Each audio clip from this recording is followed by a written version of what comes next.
Good evening, students. Welcome to one more session of your World of Chemistry. This is your Vani ma'am here. I think last video, it's a very important video published, students. That's your organic paragraph based questions. Please watch it. That's coming for your 3 marks in the upcoming exams. So let us not lose those 3 marks. And today's video is one more from my side, that is most important 30 key points in organic chemistry to remember.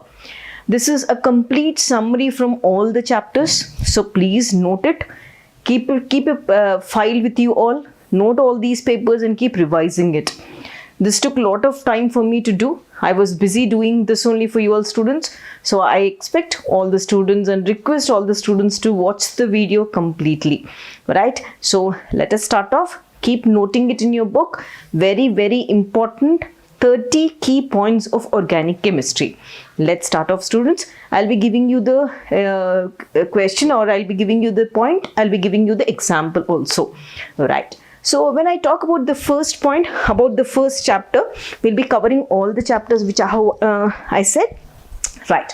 Now, first point. So when we talk about the first key point about your Unit 1 or Unit 10, that is your haloalkanes and haloarenes, remember order of reactivity. Okay, order of reactivity. So these are all chapter wise points. So remember order of reactivity towards Lucas reagent. Okay, this is easy actually. Lucas reagent, we very well know. Towards Lucas reagent, that's nothing but anhydrous ZnCl2 and HCl. Tertiary more preferable than secondary, more preferable than primary. One more thing, what are the halogen acids which are more preferred towards this reaction? The halogen acids preferred are Hi greater than HBr greater than HCl. Remember this. Okay. Now, if they ask the reason why, always remember reason for tertiary undergoing Lucas reagent test, important. More stable the carbocation here, which is the cation, more stable the carbocation. Which cation, students, here? It's nothing but tertiary. Correct, no? More stable the tertiary carbocation, more faster or like more quicker is the, more faster the precipitate is formed. White precipitate is formed. Basically, this depends on the mechanism also, formation of oxocation, you know, like the different mechanism in this, but I'm not taking that. But reason, if they ask you, remember this first point. Very next point of the same chapter, important thing, remember, if they ask me to write the order, first point you have to see is, suppose if they give you in this way CH3, CH2, CH3 is here. Then they've given you CH3, CH2X. Then they've given you methyl chloride.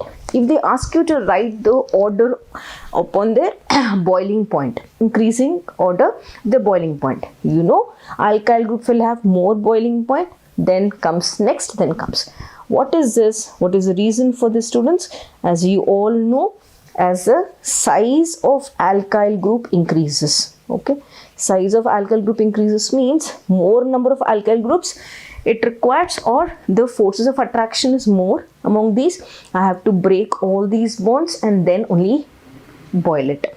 Size, as the size of alkyl group increases, boiling point increases. This is one more point which you remember. Suppose if this particular point is related to your this one, same size, but here all are different. Now suppose if it is same. Suppose if it is like this, CHF3, Cr3Cl, Cr3Br, CH3I. Now check. How is this?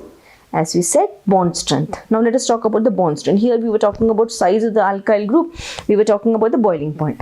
Suppose when I see, we very well know bond strength is inversely related to your size. Correct? No?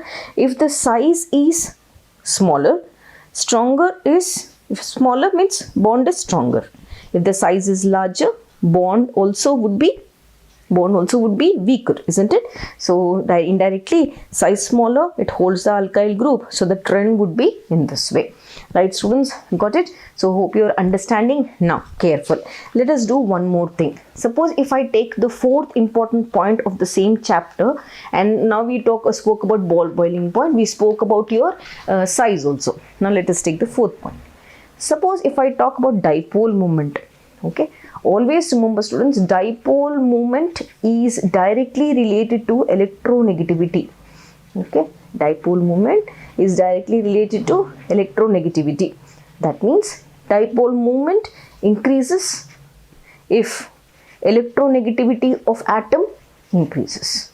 Same thing, directly related. In other way, dipole moment decreases if electronegativity of the particular atom,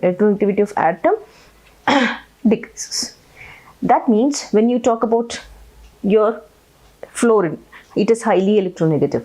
So when it is present, that particular compound will have more dipole. Got it? Now, suppose if we write a point which is related to density, we'll be seeing a lot of things in this. Initially, I'm going slowly with easier ones then. So we very well know density concept when we are talking. Simple. The order would always be Ri greater than Rbr greater than Rcl greater than Rf. Why? Here important thing is same alkyl group. It is same alkyl group. Why? Because density is equal to mass by volume. Now as the alkyl group, here what is happening? Alkyl group is same, but what is happening to the halogen? Halogen is changing. So same alkyl group, halogen changing means which will be more denser? This is more mass, this will be more denser. Less mass, less denser in nature. Correct, my students? Now let us come to the next important thing, the most important mechanism of your haloalkanes and haloarenes. That's nothing but your Sn1 and Sn2 mechanism. Correct, no? So normally when we do Sn1 and Sn2 mechanism, we write the order. Okay, we write just simple. We just learn Sn1 means 3, 2, 1 in that way. But what is asked in the exam? In the exam, they're going to ask you. That means they'll give you the trends. Basically, they're going to give you certain trends and ask you to write the particular trend. What actually is that? How much? How is it varying and everything? Now, important thing. Remember, when you are writing Sn1 mechanism, what is the order, students? Order is nothing but 3 degree greater than 2 degree greater than 1 degree. Okay. Where does this happen? This happens in polar solvents. This is also understood. Any inversion occurs? No. In Sn1 mechanism, racemization only happens. Correct? No? Racemization happens. This is also fine. Now, what should I remember in this? Careful, students. Remember your Sn1 mechanism when I take. Okay? Your Sn1 mechanism when I take. Right. So the order for the Sn1 would be something like this. Remember. So what is this point now? We have taken the 6th point. In that example would be, just see here, CH3, that is your tertiary, as we said, would be greater than C6H5, CH2X. This is what is important for your exam. So they're going to ask you and they're going to give you the order, and you should be very careful. Normally we have studied tertiary, secondary, primary in that way, but you also have other examples which fall into this category. So this is your methyl, this is your tertiary. That's fine, students. Suppose if you're taking the next point, 7th point, that is your Sn2. In Sn2, what is the order? Primary greater than secondary greater than tertiary. Here what is important? Examples would be your C6H5, CH2X. So this is primary. Then comes your CH2 double bond CH2X. Then comes your methyl. Remember this, students. Got it? So the important careful thing which you should remember here is basically the presence or the examples which you have to more concentrate. That's fine. Now gradually little bit will go. Suppose if I have to talk about the order of nucleophiles to Sn2. Let us write order of nucleophiles in Sn2 reaction. What are they, students? Right? The order here followed is Cn more preferred, then I minus, then OR minus, then OH minus, then acetate minus, then water, then fluorine. Remember, they're going to ask you this very important point. Unless until you have clarity about why we are using, it's meaningless applying in the concept. Now, next important point I'm giving you as a point, so please understand. The next point is ease of dehydrohalogenation. Ease of dehydrohalogenation reactions, okay, among halides. So remember, dehydrogenation reaction, how is they are getting undergoing or elimination of HCl or HX rather. So basically the order is tertiary would be greater, okay. Now CCl, then comes your secondary, then comes your primary. So you all know, students, remember we studied in the beta elimination reaction, if the bulkier groups are there, how can you easily remove, or what is going to happen when it breaks. So I did a video on dehydrohalogenation, so please watch that video. I have given what is beta elimination, so please watch that. Next comes the 10th point. We very well know, as I said, boiling point is directly related to the size of aryl group. Same like alkyl group only, correct? So what is the order? ARI, ARBr, ARCl and ARF, correct? No? Check, size of the halogen is more, if the boiling point would be more. When I go to the 11th point, always remember melting point terms. Melting point, I think I am audible, students? Yes. Melting point is, if I have to talk in terms of this, orthoisomer and para-isomer, melting point of, just check always, para-isomer would be more than ortho and meta-isomers. What is the reason? What is the reason? In para-isomer, we very well know symmetrical factor is there, isn't it? If it is like this, okay. Now I have a particular chlorobenzene, okay. Now you have one more group. When I compare this NO2, or if I take some other group like ortho para directly, I'm not just taking, let us take one group here. So here ortho, if it is here, para if it is here, suppose if you have in this case of meta, okay, if you have in this case of ortho, now tell me which is more, whose melting point? This one. Why? What is the reason? Here there is more symmetry, okay, symmetrical nature, more symmetrical in nature, correct? No? So we are going gradually, we'll go more and more points, so please watch the video till the end, right students? Chalo, you are understanding, I think. So nothing, concepts are taught already. This is a quick revision for you to remember all the concepts. Now let us write the next point, students. So what was this point which we have written? This point is basically the 11th point. Now let me write the next important point, that is your 12th point. So remember, basically when we consider the boiling point of your alcohols, okay, boiling point of your alcohols, the trends if I see alcohols, right? So which one will have more? Right, which one will have more boiling point is nothing. You just see which is primary. Always remember, primary greater than secondary, greater than tertiary. What is the reason, students, for this? Remember, van der Waals. Okay, if you are not talking about alcohols also, okay, let us first take with haloalkanes, then we'll come to alcohols. Suppose if I take with haloalkanes or haloarenes, let us take RX, or okay, if you take this, what happens? Always remember van der Waals forces of attraction, okay, van der Waals forces of attraction decreases in this case, no, and attraction decreases. That is why boiling point also would be less. Got it? Here in this case, the size is smaller, compact nature of the particular thing, so all would be together and the forces of attraction would be more.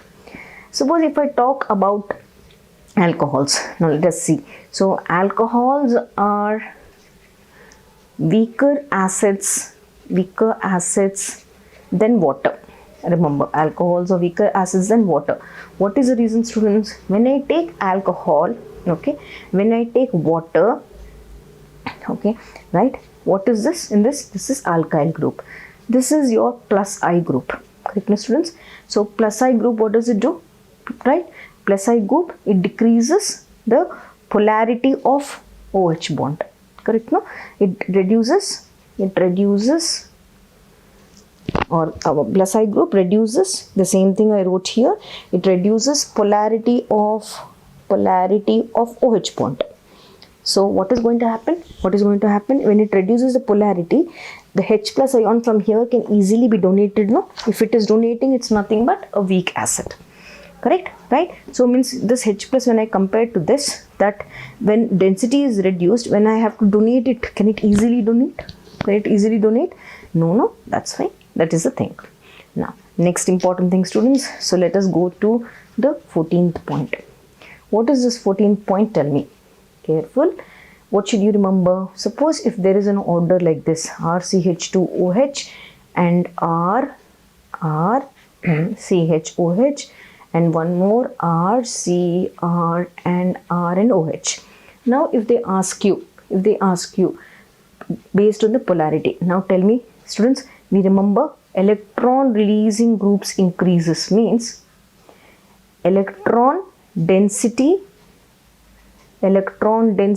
on oxygen atom increases. Correct, no? Correct. Now what will happen? There is decrease in the polarity of OH bond. So decrease in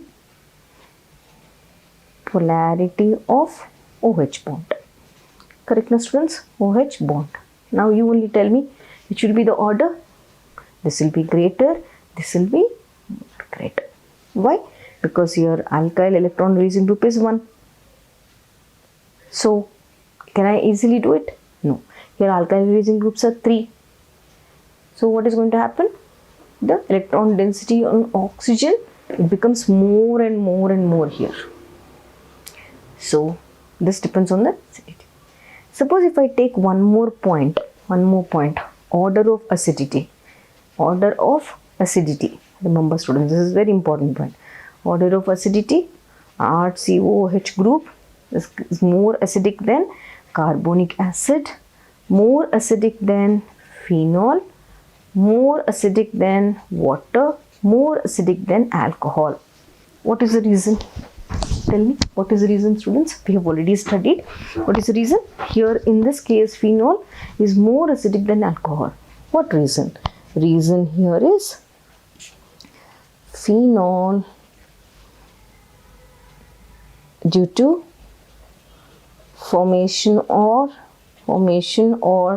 stabilization. So what is it going to do? You remember the resonance, right? So due to stabilization of phenoxide ion, so it shows resonance, no? Because of that there is a formation of a phenoxide ion.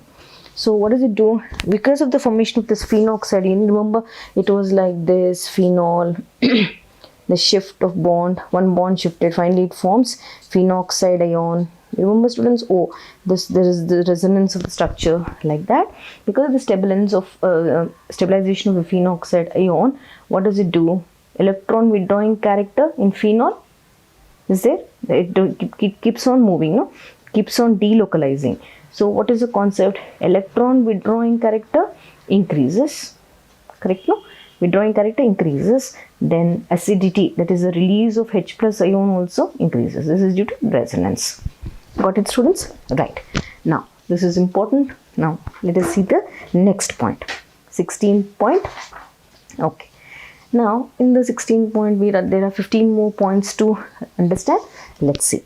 So here when I see the acidity concept, the same thing.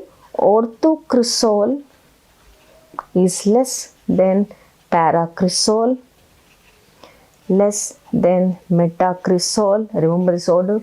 Less than phenol, less than nitrophenol. In the order of acidity I am writing 2,4,6 trinitrophenol.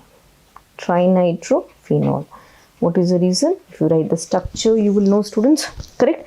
Cresol is OH and alkyl group. In this case, there is an electron withdrawing group and also the benzene ring is here.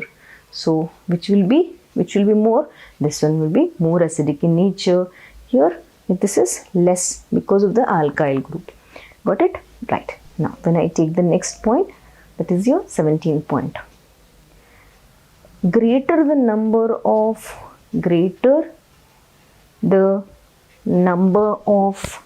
alkyl groups, yes students, greater the number of alkyl groups, more reactive is the alcohol. Correct? No? Greater the number of alkyl group, more reactive is alcohol. That means, remember, plus I effect increases means electron density also increases. When electron density increases, more reactivity. Shall we take an example now? Yes. What is this? This is your alcohol, methanol. This will be less reactive than your alcohol with one alkyl group, because this is donating. This will be less than this alcohol. Correct? No? Tertiary. Correct. Secondary comes in the tertiary. This is the maximum thing which is more and more reactive. Correct, my students? Now what is happening? More alkyl groups, more reactivity. Correct? No? So remember this, students. So I have written 17 points. Now slowly we will go to the alcohol chapter, aldehyde chapter, like that. Let us see one more point, that is dehydration. So the 18th point which you have here is ease of dehydration of alcohols. So this mechanism is there for you all. So remember the order. The ease of dehydration. Ease of dehydration of alcohols. Right, students? Now 3 degree greater than 2 degree greater than 1 degree. Why is this? Basically, in the reason here is, let us write once the mechanism, you will understand. In the step 1, what is going to happen? What is going to happen? You have your group like this. You have your OH. Okay. Now, when there is, because to dehydrate you require an acidic medium, the first reaction is very fast. Okay, first reaction is very fast. So what do you get? You get the formation of a ion plus. Now this, when it goes to the second step, just check carefully. Why tertiary is more preferred? I'll just show it to you. So now you have this. The second step is a slow step. This is what is called the rate determining step. In this rate determining step, from the oxonium ion, we are going to get a carbocation. We are going to get a carbocation plus water. Now check, students. The carbocation, finally what happens? It undergoes rearrangement and it forms this H plus forms alkene. The bond shifts and you get alkene and H plus is out. Now tell me, more the stability of the carbocation, more is a ease for formation. Among all these three, which is more stable? Tertiary is more stable. So more the stable carbocation, more stable is the compound. That's why in dehydration of alcohols, because there is a formation of a carbocation, we are getting tertiary compound, that is ease of formation of tertiary. Right, students? Okay, now let us take with the next one. Let me take you to the 19th part.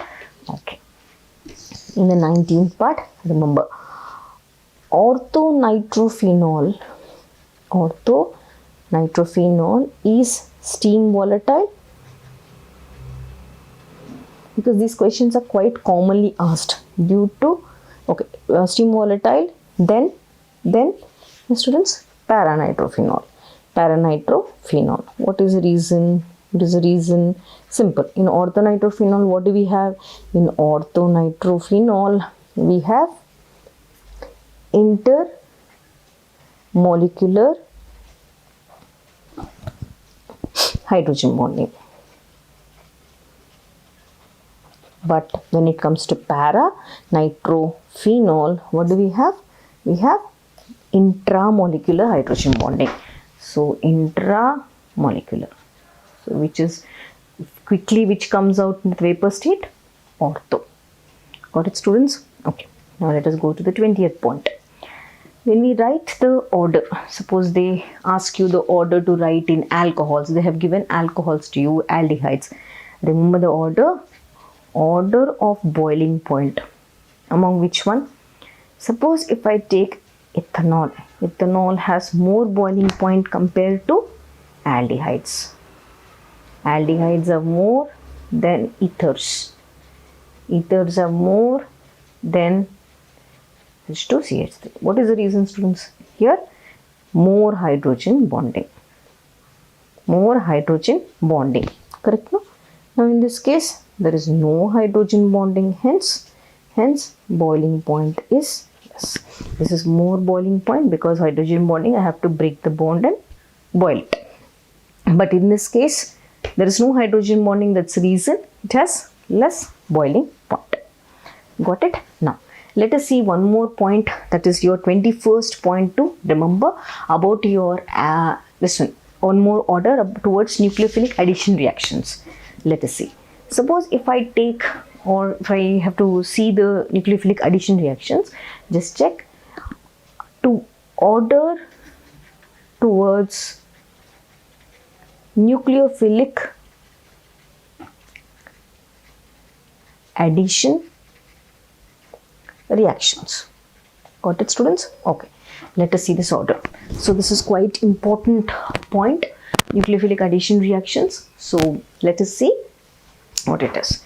So when I see the order, remember, bulky alkyl group always approaches, or it will not allow the nucleophile to enter. Remember that. What should you remember? Important point, bulky alkyl groups hinders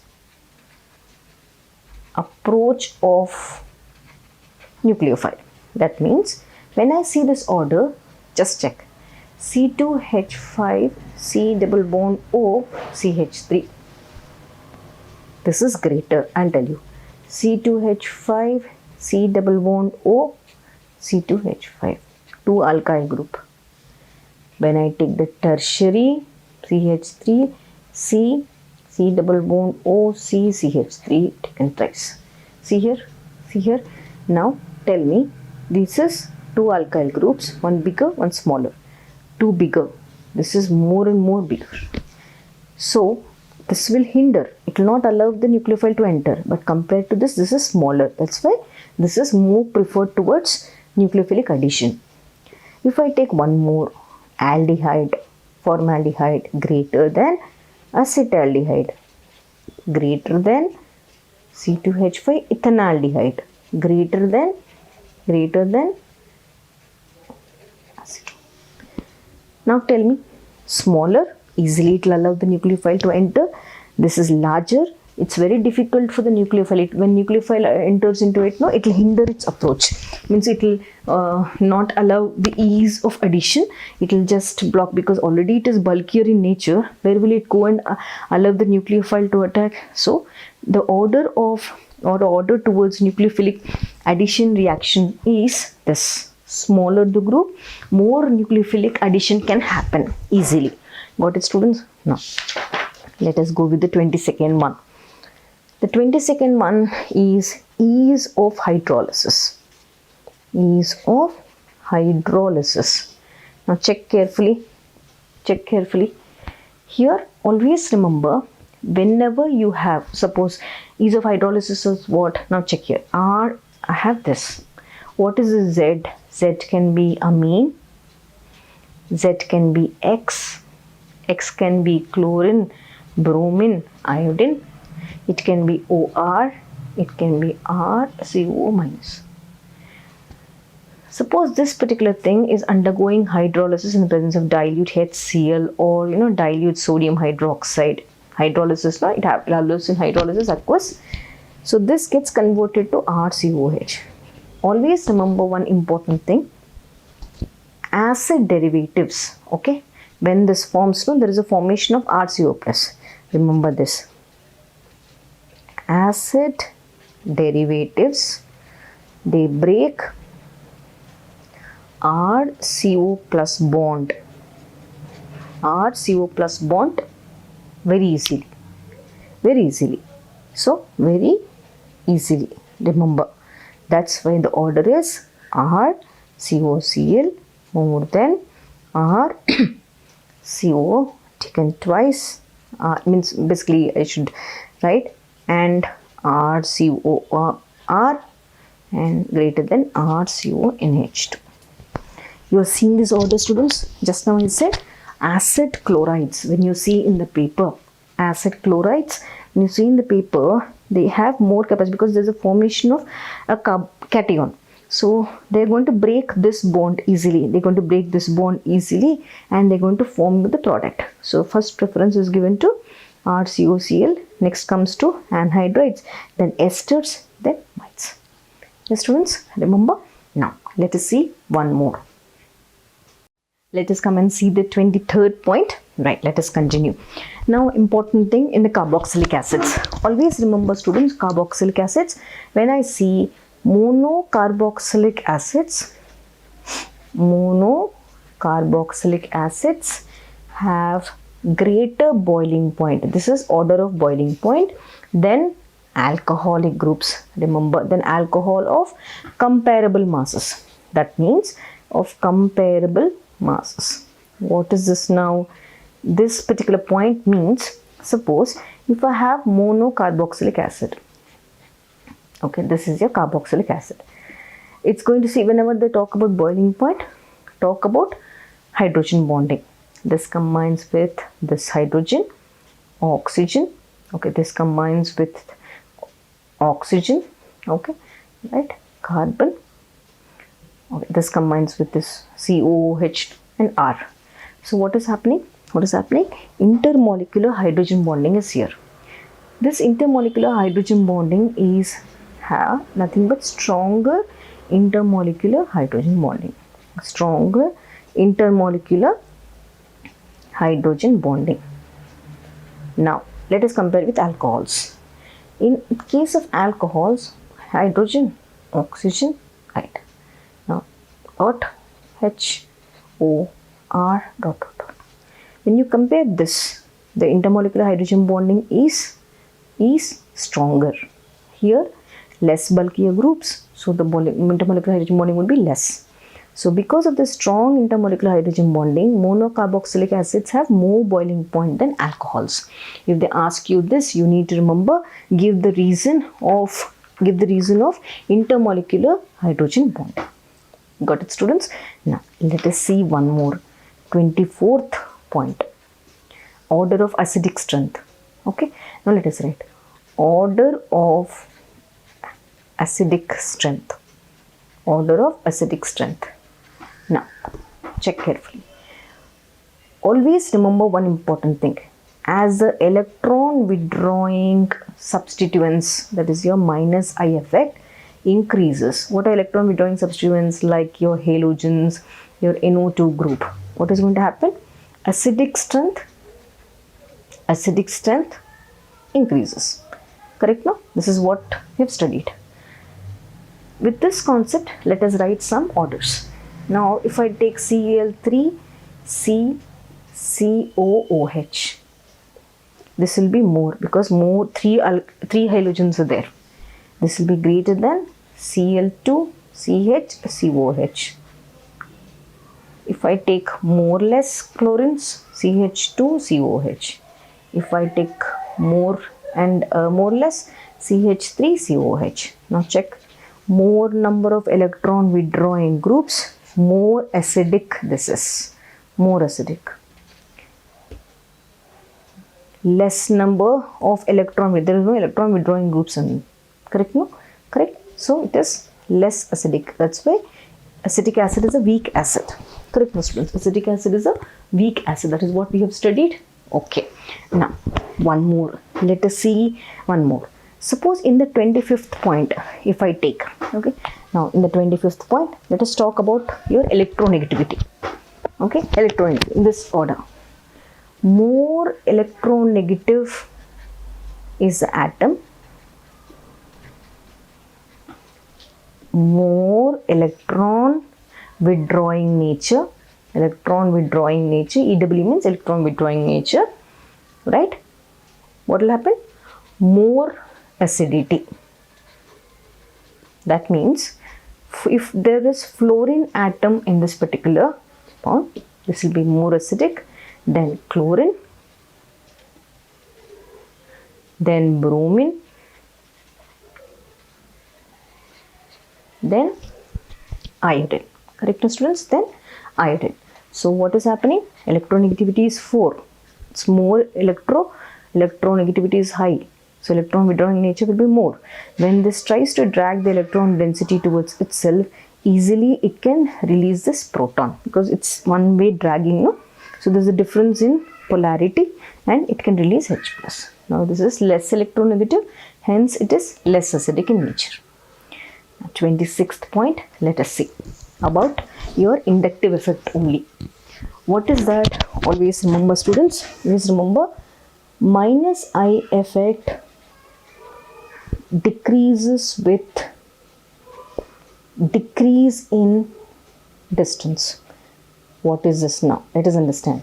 Suppose I have a compound CH3Cl and COOH. This is one compound. What is this compound? This is alpha, because adjacent to the functional group, alpha chloropropanoic acid. Correct, no? So alpha chloropropanoic acid, if I have to tell you, is, or let us see, let us write one more, Cl, CH2, CH2, COOH. Now see the students, here chlorine is adjacent to the carboxylic acid. Now this chlorine is very far. What is this now? This is alpha carbon, this is beta carbon. This is called beta chloropropanoic acid. Now you only tell me the minus I effect decreases with the decrease in distance. So which will be there? This is, got it, students? So remember, in 26th point, clearly if the distance is far away, minus I effect also is directly related. If distance is far, minus I effect also decreases. If distance is less, minus I effect also increases. Both are directly related. Got it, students? Now let us write the 27th point. What is that? Basically about more Kb value. Okay, that is dissociation constant of a base. Dissociation constant of a base. Okay, dissociation constant. Higher is the basicity. Remember, they'll give you the Kb values. You should see whichever Kb value is higher, the basicity is higher for that. Got it, students? Now 28th point. Same thing. If electron releasing groups are more, okay, just like your alkyl group, methoxy group, amine groups, if they are there, if they are more, basic strength increases. If electron withdrawing groups are more, like your NO2 groups, halogens, cyano groups, then your basic strength decreases. Remember this. Got it, students? Remember, basically, these points are very, very important because based on this only they'll give you different orders. Got it? Now, 29th point. Order of basicity. Okay, order of basic strength. Remember, let me write in the next page, order of basic strength. Always remember one important point of the basic strength. As just now I have said, plus I effect increases means basic strength increases. Now let us write one example and see. Example, C2H5NH would be more. C2H5 taken tries N, C5 just if I take C2H5NH2 only, one alkyl group NH2 greater than NH3 greater than CH3 taken twice NH greater CH3NH2 greater CH3 taken thrice NH3. Now see this order. I said more the number of alkyl groups, more is the basicity. But this order is in aqueous solution. Remember, this is in aqueous solution only. Gaseous phase it is different, because in aqueous solution you have different factors acting. Solvation effect would be there, plus I effect would be there, steric hindrance factor would be there. Everything together forms this. Got it, students? Now, important 30th point. I'll tell you something which I was doing for you all. So I'll just give you the idea about the 30th point which I did. Basically, this is for you, for my world of chemistry students. That's nothing but a trick to remember the name reactions. Okay, for you all to remember the name reactions, I did one important thing. I'll just give you a glimpse of that, so that in the next upcoming video I'll be uploading that. Good evening, students. Welcome to one more session of your World of Chemistry, that is a trick series. Right. Basically, I've already kept in the community tab. I'll be giving the exceptions as well as tricks in inorganic chemistry. So here I have picked up almost top 25 tricks in inorganic chemistry. So earlier I did a video with 50 tricks. So 50 tricks was a super hit series, if I have to tell you. All the 50 tricks of inorganic chemistry, students have used it in the exam, and they said, ma'am, we could really utilize those tricks. So please watch that. This is a super hit video which I did. It is kept in the playlist. Please check it. So today we'll be learning, or we'll be seeing top 25 tricks in this video. Right, students? So thank you for making this 50 trick a wonderful hit. Now today we'll be seeing the top 25 tricks. So added to this is the 25. Total number of 75 perfect tricks you should learn in inorganic chemistry for applying it in the exam. Let's see. So here, let me start with the top 25 tricks. Let's start off. Please take your pen and your book, and then we'll start off with the series. Right. Please, I request you all to share it, so that once knowledge is shared, it will be useful to all your friends, isn't it, students? Yes. So after erasing the board, the first important trick. So I'll be giving the examples also. Today we'll be seeing with the examples all the tricks which will be useful. Right. So when I have to speak about the first trick, remember, I'm giving the statement as well as the example. Right. So here you need to remember the first statement is as positive oxidation state. Okay, positive oxidation state. So what is positive oxidation state? Let us see. First write the reason and then understand. As the positive oxidation state increases, if this increases, remember the radius decreases. So what is important here is the positive oxidation state increases, radius decreases. This is what you need to remember. How? For example, if I have to take this one, suppose manganese is here, Mn plus 2 is here, Mn plus 3 is here. Let us assume. Now I said positive oxidation state. So positive oxidation state, this is 0, this is plus 2, this is plus 3. So the positive oxidation state is increasing. So which will be having less radius? See here, the positive oxidation state is more, means the radius of this will be less. So how will be the order? Mn will have greater radius than Mn plus 2, which will have greater radius than Mn plus 3. So as a positive state increases, radius decreases. So this is the order of the radius of the charges. Now let us write in a different way. Right, now I'm taking out the first one. Hope you would have noted this. So first thing you need to remember, positive oxidation state increases means compulsory the radius decreases. Right, students, this is clear. Let us learn the next trick. So let me erase the first trick and go with the second trick. Right. So in the second important trick of inorganic chemistry, let us write in terms of negative. As negative oxidation state increases, remember the radius decreases. How is this possible? Let's see. Suppose you have oxygen, you have O minus, you have O minus 2. Now if I have to write the radius, what is the order of the radius? O, this one will be lesser than O minus, which will be lesser than O minus 2.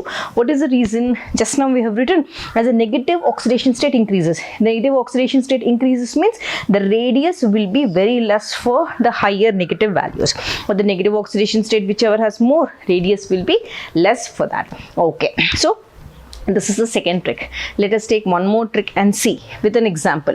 So in the third trick which I have to write, suppose there is an isoelectronic species. Okay, so in isoelectronic species, let us write that in an isoelectronic species. Okay, in isoelectronic species, what happens as an atomic number increases? So let me tell you, as an atomic number increases, radius decreases. Remember, this is the third trick. Radius decreases. Why this decreases? Because of the reason is because of Z effective increases. So effective nuclear charge increases means automatically the radius decreases. So remember, atomic number increases, important. Next comes the radius decreases, important, because it keeps on entering into the same shell, right? And that too, Z effective has more means automatically the radius becomes less, right? So let us see one more important of Z effective, because I have written this. I'll erase the third trick and give you the fourth trick. So in the fourth trick, you need to remember now, if Z effective, if a question is given on Z effective, always remember ionization energy. IE means I dot E is nothing but ionization energy, isn't it, students? Yes. So the ionization energy is directly related to Z effective. Okay, if the Z effective increases, ionization energy I need to apply also will be more, right? Suppose if I have to speak in terms of atomic size, remember on the ionization energy in the atomic size. Ionization energy is indirectly related to atomic size. Remember this. So with the atomic size is this one higher, the bigger atomic size is there, I require less energy to pull out the electron. Simple as that, isn't it? Yes. So this is in terms of the Z effective and ionization energy in atomic size, right? Next important thing, if I have to speak in terms of electronegativity, right, I'll write that as a fifth trick, which is very important for you. In the fifth trick, electronegativity is directly related to Z effective, the ability to attract the electron. So this is directly related. And if I have to speak in terms of atomic size, it is inversely related to your atomic size. Remember this. So electronegativity, this is the concept. You can apply the electronegativity question if they ask you in the exam. You can directly apply this concept and answer that particular trend. Okay, right. Now suppose if I have to speak about oxidation state and electronegativity, let's see that. So I'll take out this fifth one and I'll write the sixth one for you all. Just see, in the sixth one, suppose as positive oxidation state. So positive oxidation state increases. In the exam they have given you positive oxidation state, like for example let us say, okay, let me take one example, KMnO4. So KMnO4 they have given you, and MnO2 they have given you. Now see here, as a positive oxidation state increases, that means I need to write the oxidation state here. If I have to calculate the oxidation state of manganese is +7 in this case. Here the oxidation state, oxygen is -2, 2 2s are -2, 2 2s are 4, and this becomes +4. So here positive oxidation state is for which one more? For Mn in KMnO4 is more, isn't it? So the positive oxidation state increases. Remember, the electronegativity also increases. So as a positive oxidation state increases, what should I remember? Electronegativity also increases. So this is the important trick you need to remember. So whenever you see the positive oxidation state is increasing, so in these two, which one has more electronegativity? So this one, because the positive oxidation state is +7. Here the positive oxidation state is +4. Okay, let us write one more example and see for this. So I said positive oxidation state increases means electronegativity increases. Suppose if I have A +1 or A +2, so which will be more electronegative? Tell me. Here, this one, isn't it? More positive oxidation state, this one. So A will be less electronegative than A positive. A positive will be less electronegative than A plus 2. So you should remember, as the positive oxidation state increases, the electronegativity means this will be more electronegative compared to this. Done. I am clear, students? Yes. Now let us write one more important thing in terms of negative oxidation states. Now I have written positive increases means electronegativity increases. The other way, as negative oxidation state increases. So I am taking now negative oxidation state. So what will happen? Electronegativity also, okay, a positive oxidation state increases, electronegativity decreases. Remember, so in the earlier one it was directly related, here this is indirectly related, isn't it? So let me move my board a little bit this side. Okay, so as a negative oxidation state increases, the electronegativity decreases means, how can I take an example for this? Suppose if I have now B minus 1, B minus 2, one particular negative oxidation state element does that. If I take one more example, water is here, H2O2 is here, OF2 is here. Now if I have to write the negative oxidation state here, oxygen is minus 2. In this case, in hydrogen peroxide, if I have to write, this is minus 1. In peroxides, hydrogen valency is minus 1, isn't it? Right. Now in this OF2, the oxidation state is plus 2. Right. Now when I have to see the electronegativity among all these, which will be more? As I said, as the oxidation state increases, electronegativity decreases. That means here there is no oxidation state. So this will be greater in electronegativity. This also will be greater in electronegativity. This is one example which you need to remember. Now, in this case, if I have to see, the negative oxidation state is more in which one? Yes, students. So here this is minus 2, this is minus 1, this is plus 2. So which case it will have the lesser electronegativity? Yes, this one. So lesser electronegativity, lesser electronegativity. So please understand this concept. As the negative oxidation state increases, electronegativity decreases. So wherever there is more negative oxidation state, that there the electronegativity will be less. Yes, students. So this will have less electronegativity.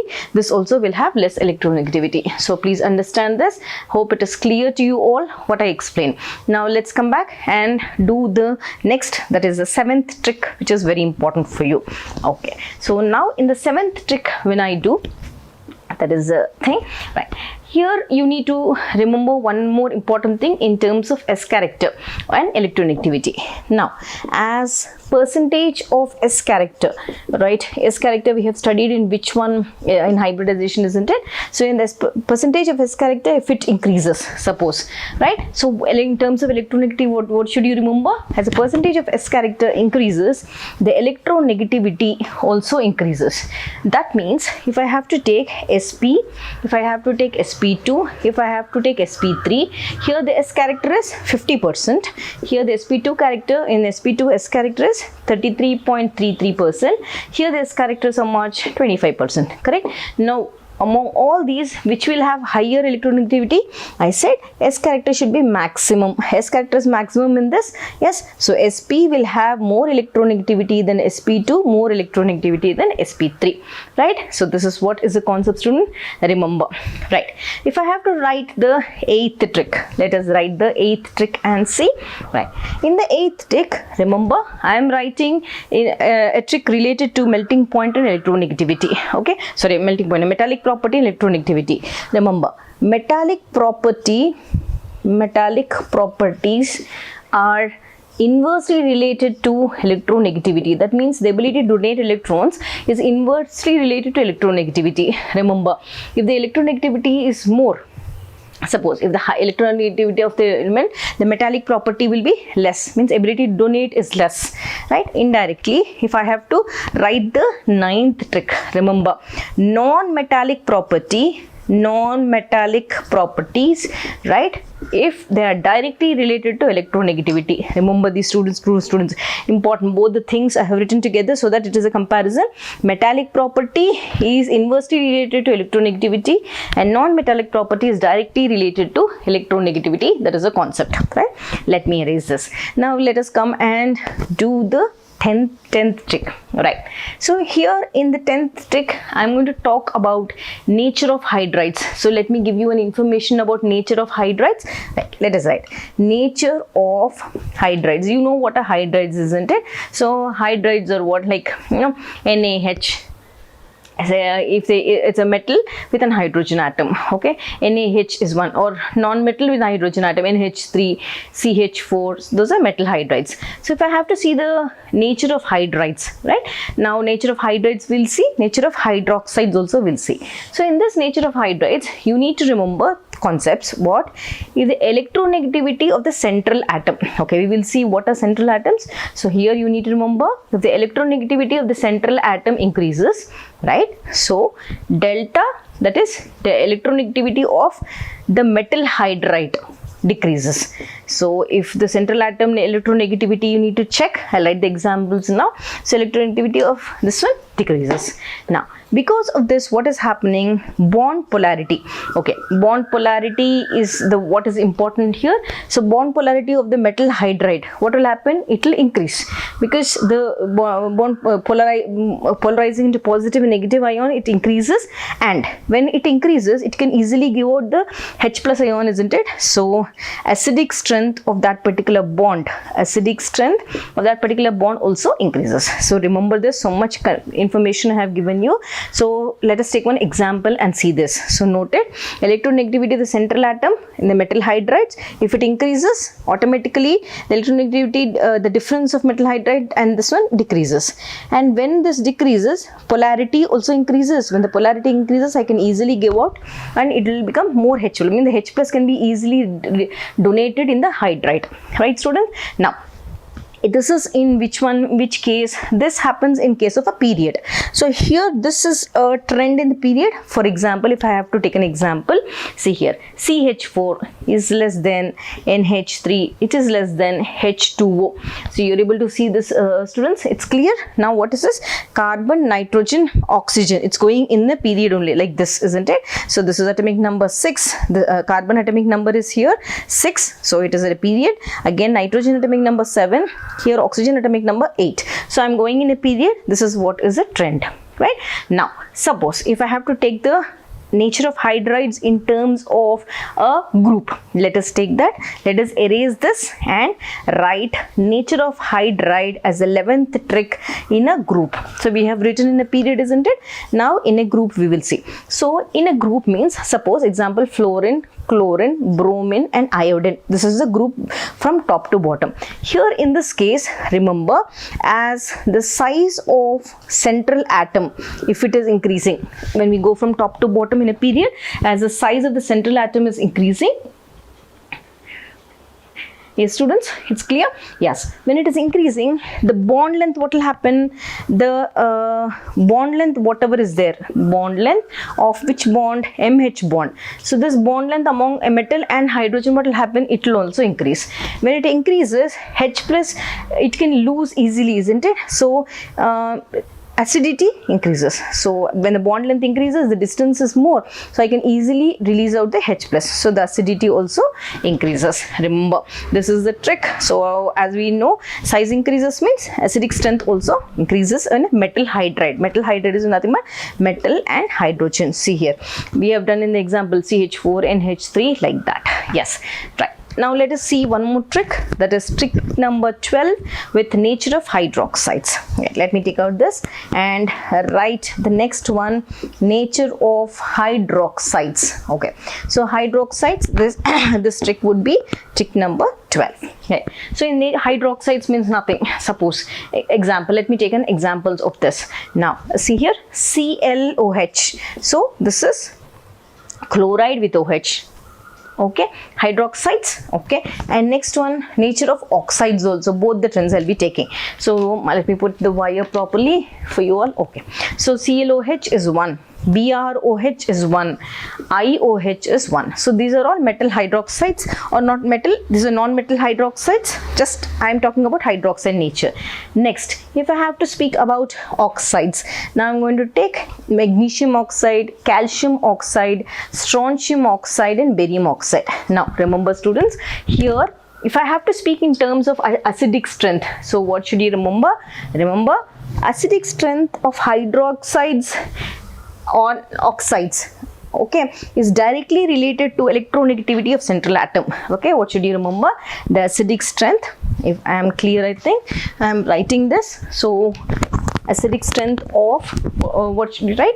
Yes, so as I said, acidic strength of which one? Of oxides as well as hydroxides. It is directly related to which one? Acidic strength is directly related to electronegativity of central atom. So here if I have to justify this statement, electronegativity of central atom, justification means, so among all these, if I have to see which one is greater, acidic strength will be greater for what? Which has more electronegativity in chlorine, bromine and iodine? Chlorine, isn't it? So this will have more acidic strength. Bromine, isn't it? Bromine will have more acidic strength. If I have to compare this, magnesium oxide will have more acidic strength, calcium oxide will have more acidic strength, strontium oxide will have more acidic strength. So what is the comparison? So you need to see whichever has more electronegativity of the central atom. This is central atom. So for that one, you need to see the acidic strength will be more for that. Okay. Yes, students, this is clear, I think. This is trick number 12. Let us do one more trick, that is trick number 13. Now, gradually I am taking you into the different concepts. Right. So when we speak about trick number 13, atomic density. So atomic density, if I have to speak, if this question is given to you, what should you remember in the exam? Remember, we know density. Okay, let us write the formula for this. First, density is equal to mass by volume. Correct? This is what we have written. Right. So here this is simple formula that is not required for us. Let us see. As the atomic mass, density is equal to mass by volume. Now I am speaking in terms of mass. As the mass increases, right? Yes, students. Next, this atomic mass increases in which in a group, from like we're talking in terms of a group. So this is in a group. So what is happening here? Mass is greater than volume, because both are in a group. What is happening? As atomic number increases, the atomic mass also increases, isn't it? Because the number of shells increases. So when the mass is increasing, automatically, means mass by volume is there, both are, one is increasing, one is decreasing. So mass will be more, volume will be less. So what will happen? So atomic density also, atomic, okay, let me write atomic density, yes, increases. So why did I write? We have written just now, density is equal to mass by volume. So when the mass is more in a group, atomic density also is more, isn't it? Right. This is the trick, students. Now let us erase the 13th trick and come to the 14th trick. Right.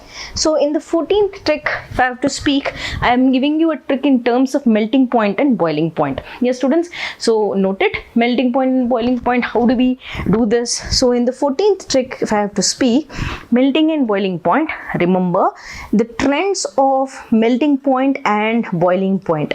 Okay. Now here, for in a period, if I have to take, so let me write in a period and in a group. So if I have to see the trends of this in a period, remember S block has greater than melting point, boiling point than D, then P. This is the trend. If I have to write in terms of groups, S block elements, it is, let me write neatly, S block elements in a group, if I am talking in terms of melting and boiling point, S block element, it decreases. Again in D block element, it increases. Remember this trend. And one more thing you need to remember, that is, let me erase this. Okay, hope you have noted this. Next important thing you need to remember, in group 13 elements and group 14 elements, 13 and 14 elements, the melting and boiling point decreases. You need to remember all these terms during exams, right? Again, if it is group 15 and 18, the melting and boiling point increases. So this is a very important trick you need to remember in the exam. If they give you melting point and boiling point trick, it should be easy for you to answer this. Okay, right. So after the 14th trick, Right, students. Now let's come back and do the 14th trick. That is your I think last was the 14th trick. Let me come and do the 15th trick now for you. That is ionic mobility. So here let's see the concept ionic mobility. So what is the trick I need to remember in ionic mobility? So first thing you need to remember, ionic mobility, I'm writing in shortcut. Ionic mobility is inversely related to the size of ion in aqueous medium. Size of ion in aqueous medium. Let us see one example for this and understand. So here basically in ionic mobility is the movement of the ions. Those are formed in the aqueous solution, isn't it? Right. Suppose if they have given me an order in aqueous medium, they have given me certain ions. Now I said if the size of the ion is smaller, the ionic mobility will be more. The reverse way, if the size of the ion is larger, the ionic mobility will be less. Correct? Now suppose if they have given me lithium plus cation, sodium plus cation and potassium plus cation. So all are the ions formed in the aqueous medium. Now you only tell me, students, among all these which is bigger cation? When we move from left to right, the atomic size decreases, isn't it? Or the ion here, among all these three, the potassium ion is larger in size compared to lithium. Now among all these, which will have more ionic mobility? The smaller one. So whichever, okay, indirectly we'll say the smaller the size of the ion, the ionic mobility will be more. See here, inversely related. So lithium will be more or having more ionic mobility than sodium will have more ionic mobility than potassium. Simple, isn't it? Right. So let us come and do the next trick. Now when I have to speak in terms of D block, I'm giving you a trick in terms of lanthanides. Now let us erase this and take it. Now when we speak about the F block elements, that is lanthanides. Now in lanthanides, remember this is the next trick. So in lanthanides, now okay, so here what is happening, as we studied about lanthanide contraction, isn't it? Right. So I did a video also, please watch. Now remember, as the atomic number increases, most important thing, radius decreases. If you remember this, the whole concept of lanthanide contraction, you will understand. So as we go from lanthanum, so gradually as atomic number is increasing, radius automatically decreases because of the ineffective shielding. That is, you have studied lanthanide contraction concept, please watch that video. So remember this. Right. Now the same thing, if I have to speak in terms, if I have to take the 17th trick and talk to you, right? In the 17th trick, again I'm talking or giving you a trick based on ionic character. Okay, so ionic character, if I have to take, always remember ionic character. Okay, let me write little bit this side, students, so that it is enough for me. I have handwriting, very big handwriting, isn't it? Okay, so ionic character, if I have to take, it is always indirectly related to polarizing power of cation. So polarizing power of cation, polarizing power of cation. Now how can I see this? How can I justify this? So indirectly related. Let us take one example and learn. Right. So here, suppose if I have to speak or give you the ease with which they are liquefied, like in the next concept. So here ionic, remember this. So ionic character, I think we have studied this concept in the Fajan's rule also. I did one video for this. You can also watch that video. Now suppose if I have to take the ease of liquefaction in terms of inert gas elements. Now I'm going to do the 18th trick for you for inert gases. Right. So this is for inert gases. In any inert gas question is given to you, you can take this. If they ask you what is the ease of liquefaction of the following, remember one trick. Ease of liquefaction. Ease of liquefaction is always directly related to intermolecular bonding. Intermolecular bonding. So we very well know in case of inert gases, if I have to take, which can I do or which can I easily liquefy, whichever intermolecular bonding is more, both are directly related. Right. So xenon is greater than krypton, greater than argon, greater than neon, greater than helium. So this is the order, students. So here the intermolecular bonding is more, so you can easily do the liquefaction part. This is one concept. Now let us do one more in terms of trick number 19. Let me take out this. So here in trick number 19, remember covalent character. Again, I have given one ionic character. Now I'm going to give you in terms of covalent character. So remember, ionic character, what did we say? We said ionic character is inversely related to the polarizing power of cation. Now, if it is covalent character, it is directly related to the polarizing power. So that inversely related, this is directly related to the polarizing power of cation. Okay, polarizing power of cation. So always remember ionic character, if they give you, you need to remember which is more, if they ask you which has more polarizing power. So polarizing power of cation and ionic character, both are inversely related. Covalent character and polarizing power, both are directly related. This is clear, students? Right, now let us write one more trick, that is trick number 20, based on your degree of hydration. So a trick based on degree of hydration. Okay, right, now see here, always remember, if they ask you a question based on degree of hydration, simple thing you need to remember, smaller the cation, greater is the degree of hydration. So remember this in the exam, smaller the cation, the size of the cation is smaller, then automatically the degree of hydration. So smaller the cation, what should you say? Greater is the degree of hydration. So the degree of hydration part is more for which one? If the cation is smaller. Let us take one example. Suppose if I take in terms of S block elements. Okay, so in S block smaller cations are there, isn't it? Because the atomic number is small. So which will have degree of hydration higher? Lithium. Lithium will have maximum, or lithium cation will have more degree of hydration because the cation is smaller. So lithium will be greater than Na plus. Na plus will be greater than potassium plus, which will be greater than rubidium plus. So which will be greater than cesium plus. Simple, isn't it? So remember, if somebody asks you to solve the degree of hydration question, you need to say, if the cation is smaller, degree of hydration will also be smaller in case. This is a thing in S block, right, students? Now, suppose if I have to write in terms of your P block, or not P block, in alkaline earth metals. This is alkali earth metals. Now, if I have to write the trend in alkaline earth metals, what will I write? The first one. So, the first one, earlier we have written lithium, isn't it? Now, let us write for beryllium. So, beryllium plus 2 will be greater than magnesium plus 2, which is greater than calcium plus 2, which is greater than strontium plus 2, then barium plus 2. So based on this concept, I have justified that this should be there. So among these, the degree of hydration will be more for or greater for beryllium because of its smaller size. Now let us come and write the 21st trick, that is boiling point trick. So trick based on boiling point. So in boiling point in inert gases.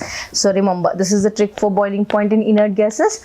Always remember order of boiling point, right? So order of boiling point is for inert gases, helium is less than neon, less than krypton, less than xenon. So this is the order of boiling point for in terms of inert gases. If they give you in the exam, so boiling point, so don't get confused. This is a order trick. Directly you can write this order and finish up, because they may ask you in the inert gas is given which one is more. So this is the order. You can directly remember and write. Now let us come and meet with the 22nd trick. Right, students. Now in the 22nd trick, let us talk the trick based on atomic density. So density questions will be given to you. Always remember this as an exception, important. So basically, if I see the atomic density, S block elements, atomic density will be less than D block element, which will be more than P block element. Remember this. So when I speak in terms of density trends, this is what you need to remember. And there are certain exceptions here. So the exceptions will be, in this case, sodium will be greater than potassium and magnesium will be greater than calcium. Remember, so this is where they're going to ask you. So if you know this, this is the concept, but these are the exceptions which you have in terms of atomic density. Right, now let us do the 23rd 23rd trick.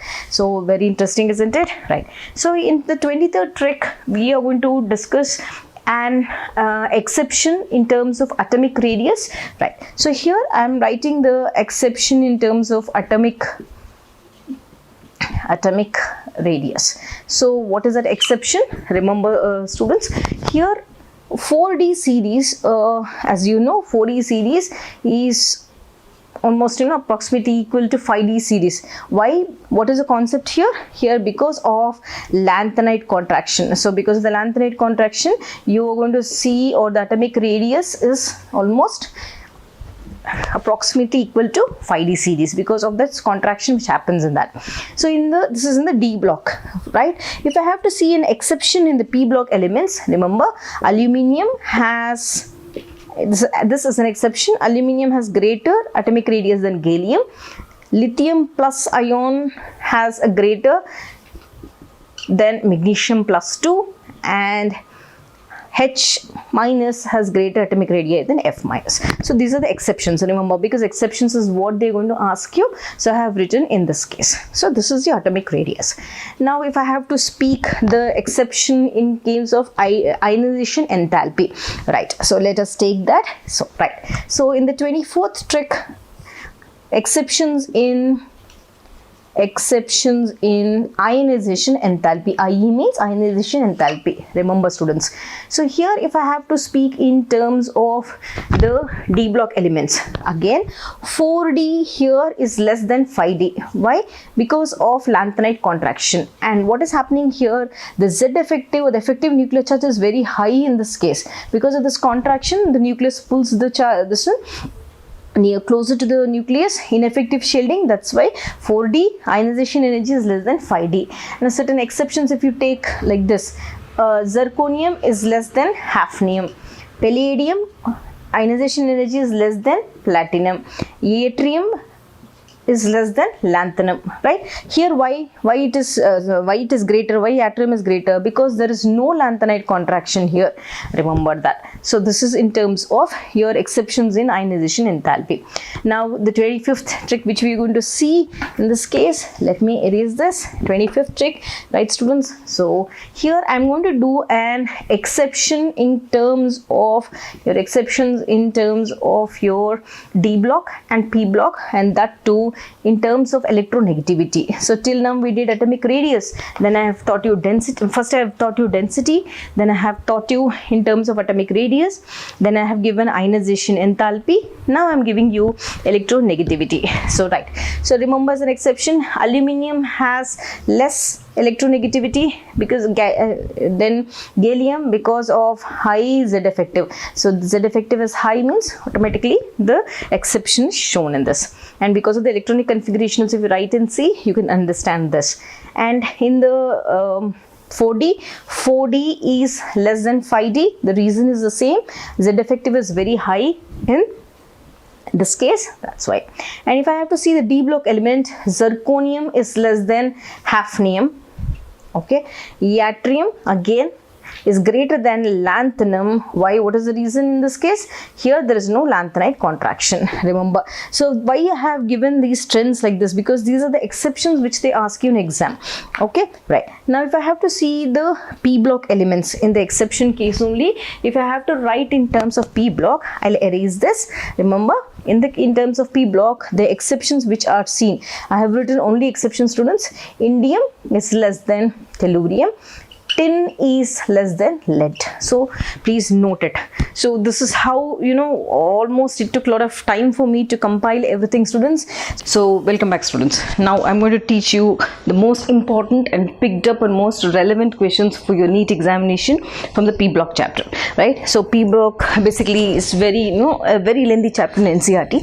I try to pick up all the important questions which will be very useful for your NEET examination. Let us solve. I've given in the form of a fill in the blank, so that option would be easy for you to remember, right? So when I start with group 13, P block, we very well know it starts with group 13, 14, 15, 16, 17 and 18, isn't it? right?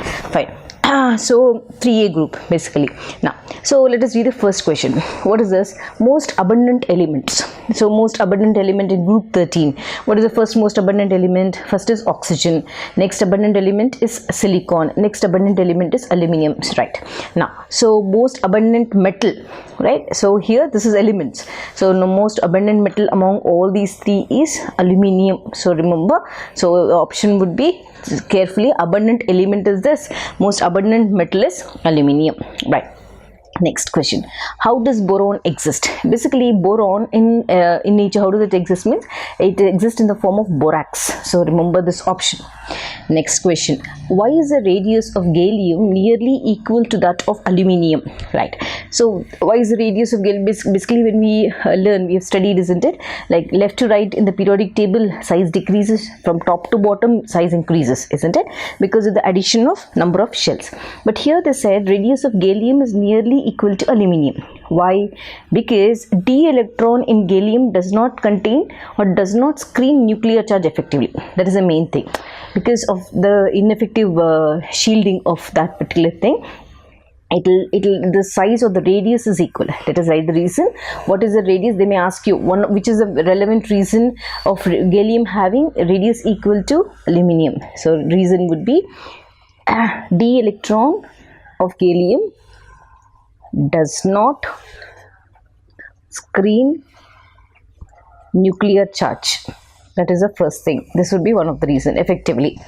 Next, outermost electron, it experiences more force of attraction because it does not shield, isn't it? So the outermost electron, whatever is there in the outermost shell, it starts experiencing more of nuclear attraction and causing decrease in radius. So next thing is outermost electron experiences pull. Correct? Experiences pull. What will happen then? Automatically the radius or the radius of that particular thing decreases. Radius decreases. That's why both are equal. Done. Now next question. Why does boron have high melting point? What is the reason? Main reason is this one. It exists as giant covalent polymer. Why does it? Because high melting point, because the main reason is it exists as giant covalent polymer. Which state? Basically in both solid state and liquid state. That is the reason it has high melting point. It exists in the form of a covalent bond, isn't it? So in which one? That too giant covalent bond, giant molecule. That's the reason the melting point is very, very high. Let us read the next question. Okay. Element used in high temperature thermometry. Okay, they may ask you in thermometry what is the element used. Basically the answer is gallium. Why? Its melting point is 30 degree. 30 degree it exists as liquid, means this gallium, why it is used means it from the melting point from 30 degree till 2000 degree it exists as liquid. That is the reason I use gallium in thermometry. Right. Now next question. Which element shows +1 and +3 oxidation states and why? So basically in the group 13 the common oxidation state is +3, but still we have +1 and +3. Which elements show? Means elements like gallium, indium and Tl. These three show +1 and +3 oxidation state, right? Yes, students. Now, order of +3 oxidation state. And why also I asked. So remember, gallium, indium, thallium, they exhibit +1 and +3 oxidation state. What is the reason? Basically due to inert pair effect. So inert pair effect, I already did a video. So inert pair effect is, what is inert pair effect? Please watch that. So the option, if they ask you +1 and +3 oxidation statements, you can write gallium, indium and Tl. So basically +3 is common, but among these they also show +1. Now they've asked here order of +3 oxidation state. So let us write boron maximum, aluminium, then gallium, then indium, right? So remember this order, students. Next one. They've asked us order of +1 oxidation state. Just see here, boron will be less, it shows +3 basically, boron less than aluminium, less than Ga, less than indium, less than Tl. Okay, fine. So next, students, hope you're understanding. I'm going a little bit faster. Any doubt, please keep it or send it in the comment section, right? So don't get confused, students, and don't get panic for the exam. Everything will be fine. You'll do it very well. Don't just relax yourself. When you relax yourself, miracles will happen. Okay, right. Let us come back and see the next question. That is, among group 13 elements which show oxidizing property, right? So among group 13 element option which show oxidizing property, basically the element is TL, right? So TL is this one because TL exists as +3. We have written, see here, +3. So what does it do? From +3 state, it gets converted to TL +1 state. So isn't it oxidizing property? Yes. So this is the reason. So question again, among group 13 elements which show oxidizing property means tellurium, because thallium, because thallium, it converts from +3 state to +1 state. So boron, among boron, aluminium, gallium, indium and thallium converts from +3 to +1 state. That's why it shows oxidizing property.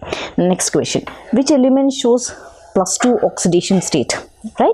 So +2 oxidation state element is gallium. Remember this option. In which one it is showing +2 oxidation state? Basically it's going to show in GaCl2. In this compound it's going to show +2. So +2 +1 is here, +3 is +2 is here, +3 is here, +1 +2 +3. Done. So these are the different things. Let us see one more question. They've asked, bonding in compounds of 3A is covalent due to. Why is the bonding in compound in 3A covalent? Why is it forming covalent bond? Basically, the characters which depend on the covalent nature is small size. When the size is small, polarizing power will be more, isn't it? Right? Now, that is one reason. Next, ionization energy is high. Second thing, this reason also it accounts for the covalent nature. Next, third reason, electronegativity is high, very high. That's the reason it shows covalent character. So these factors, they give you as an option. You can mark all these characters, all these factors, they affect or they form or they basically are important to show or for a compound, for this one to form a covalent bond. We have seen one covalent compound, isn't it, just now? Right. Now let's see what is which element is ionic in nature in group 13. The element which is ionic in group 13 is thallium. Remember this, students. Next question. Which element forms metal ions in solution and why? Right? Which element forms metal ion in solution and why? Let's see. The element which forms metal ion in solution is aluminium, gallium, indium and thallium. All these, they form ions in metal ions in solution when you just dissolve. Right. Next question. Why do group 3A element form complexes much more readily than S block? So what is the reason for forming complexes? So for complex formation, as we have seen for covalent bond, for complex formation, the characters are, so if it is small, because of the small size, right? And after that, new increased charge. Small size means drag the electron density. So next concept is increased charge. Next concept after this, vacant d orbitals. Vacant d orbitals. So these are the characters to which it means it is allowing it more, it's able to form complexes because of these characters. Next question, student. 16th question. Which is a more reactive, boron or finely divided boron? Basically, whichever is finely divided, always remember it is more reactive. Why? Because the surface area will be more. In finely divided, surface area will be more. So here among these two, boron is it is non-reactive, but finely divided boron is more reactive. Why? What is more reactive? Oxide of boron is more reactive. That is finely divided. So finely divided by, as I told you just now, surface area is more. Next question. Which oxide is used for anodizing? Which oxide? We very well know. Anodizing process. I did one video also on anodizing process. So answer is oxide film of aluminium. Remember this. Next, Effect of water on group 3 elements, or 13th. So basically, when I take boron, first remember, boron is not affected by water. Okay, not affected by either water or steam. Next, aluminium. Aluminium, what does it do? Whenever it decomposes in cold water only. But if the oxide layer is not present in its surface. So remember, if oxide layer is not present, it will decompose in cold water. Cold water. Done. Next, when it comes to gallium and indium. Gallium and indium, basically they are attacked by water only in the presence of oxygen. Remember, gallium and indium are attacked by water only in presence of oxygen. Remember, so boron does not react, aluminium decomposes in cold water, gallium and indium, and that too it decomposes when an oxide layer is not present. That's important. Next one, gallium and indium, when will they be attacked by water? Only in the presence of oxygen. Right. Now let us see the next question, students.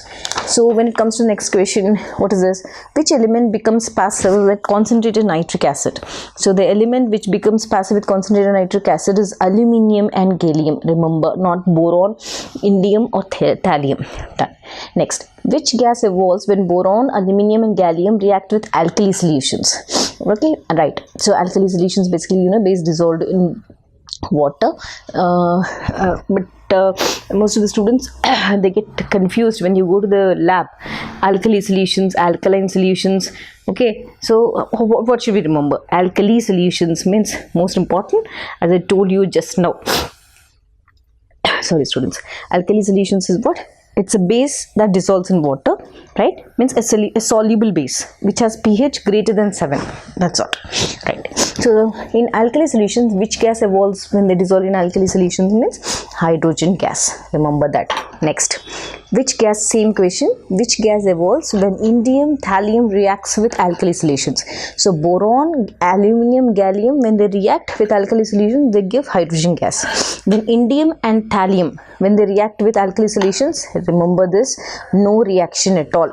In the exam, if they give you an option, hydrogen gas, which one means?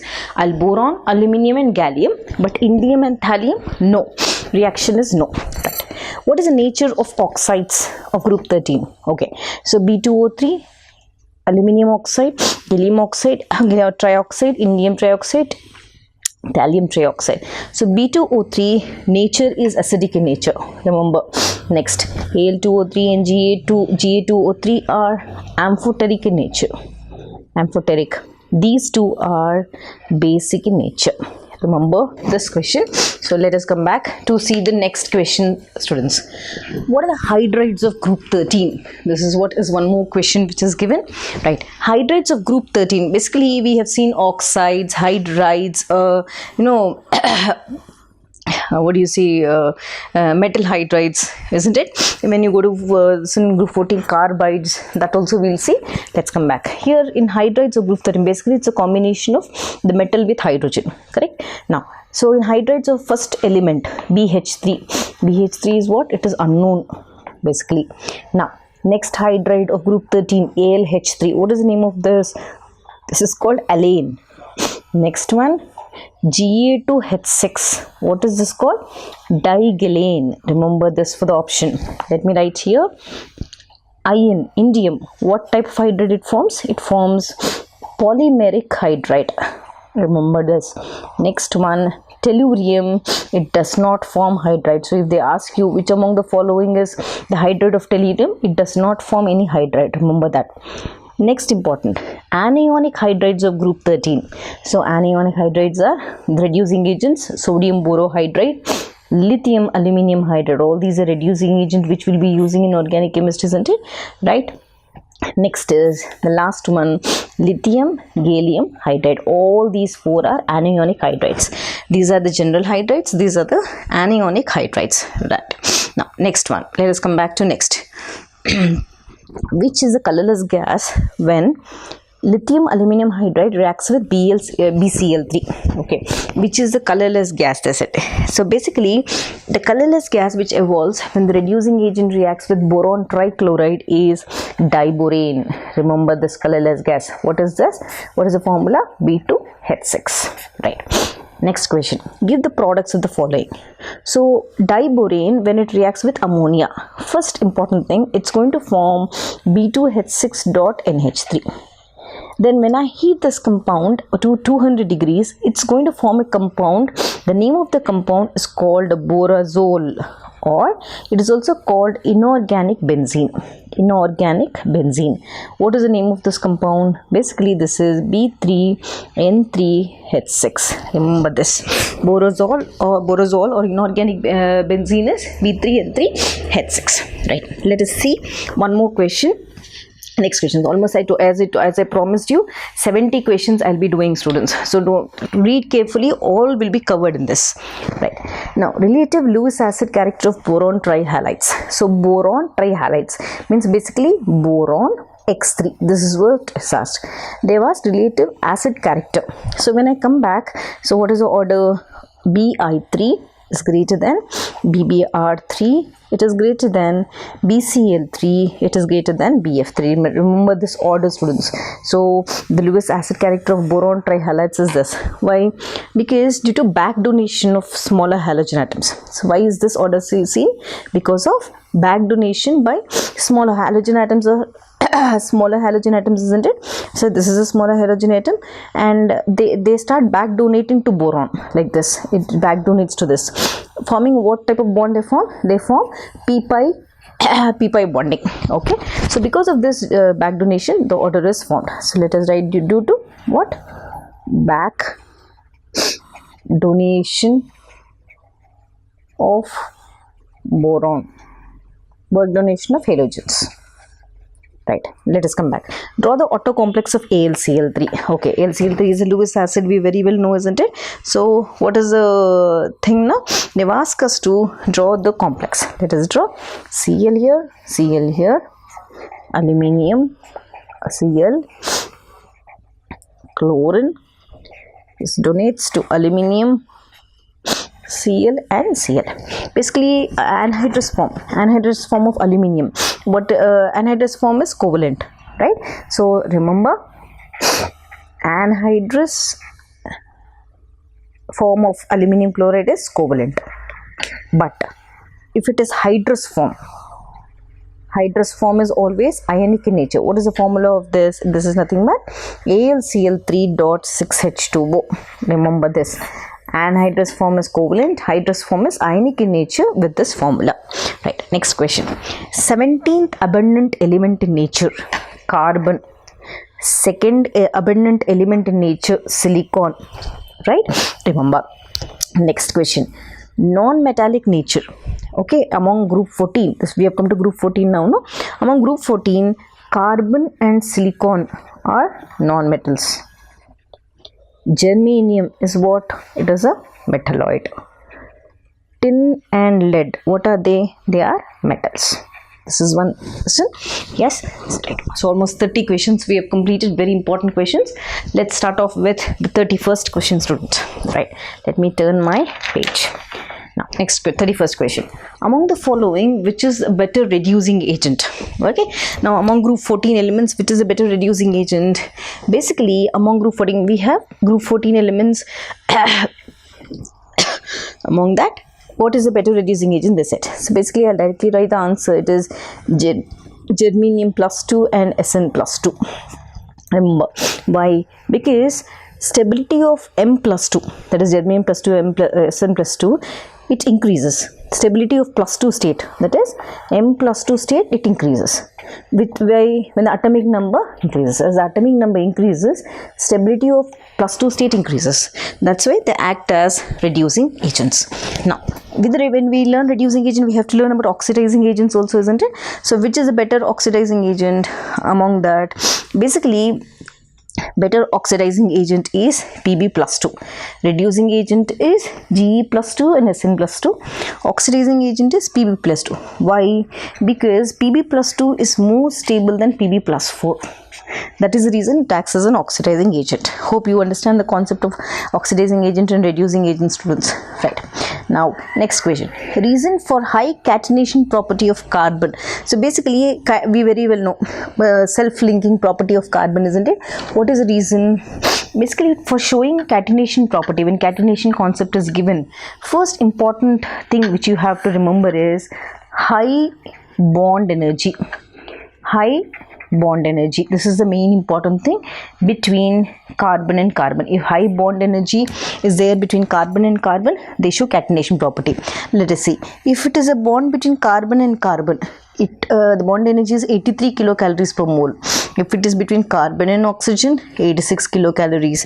If it is between your carbon and chlorine, it is 81 kilocalories per mole.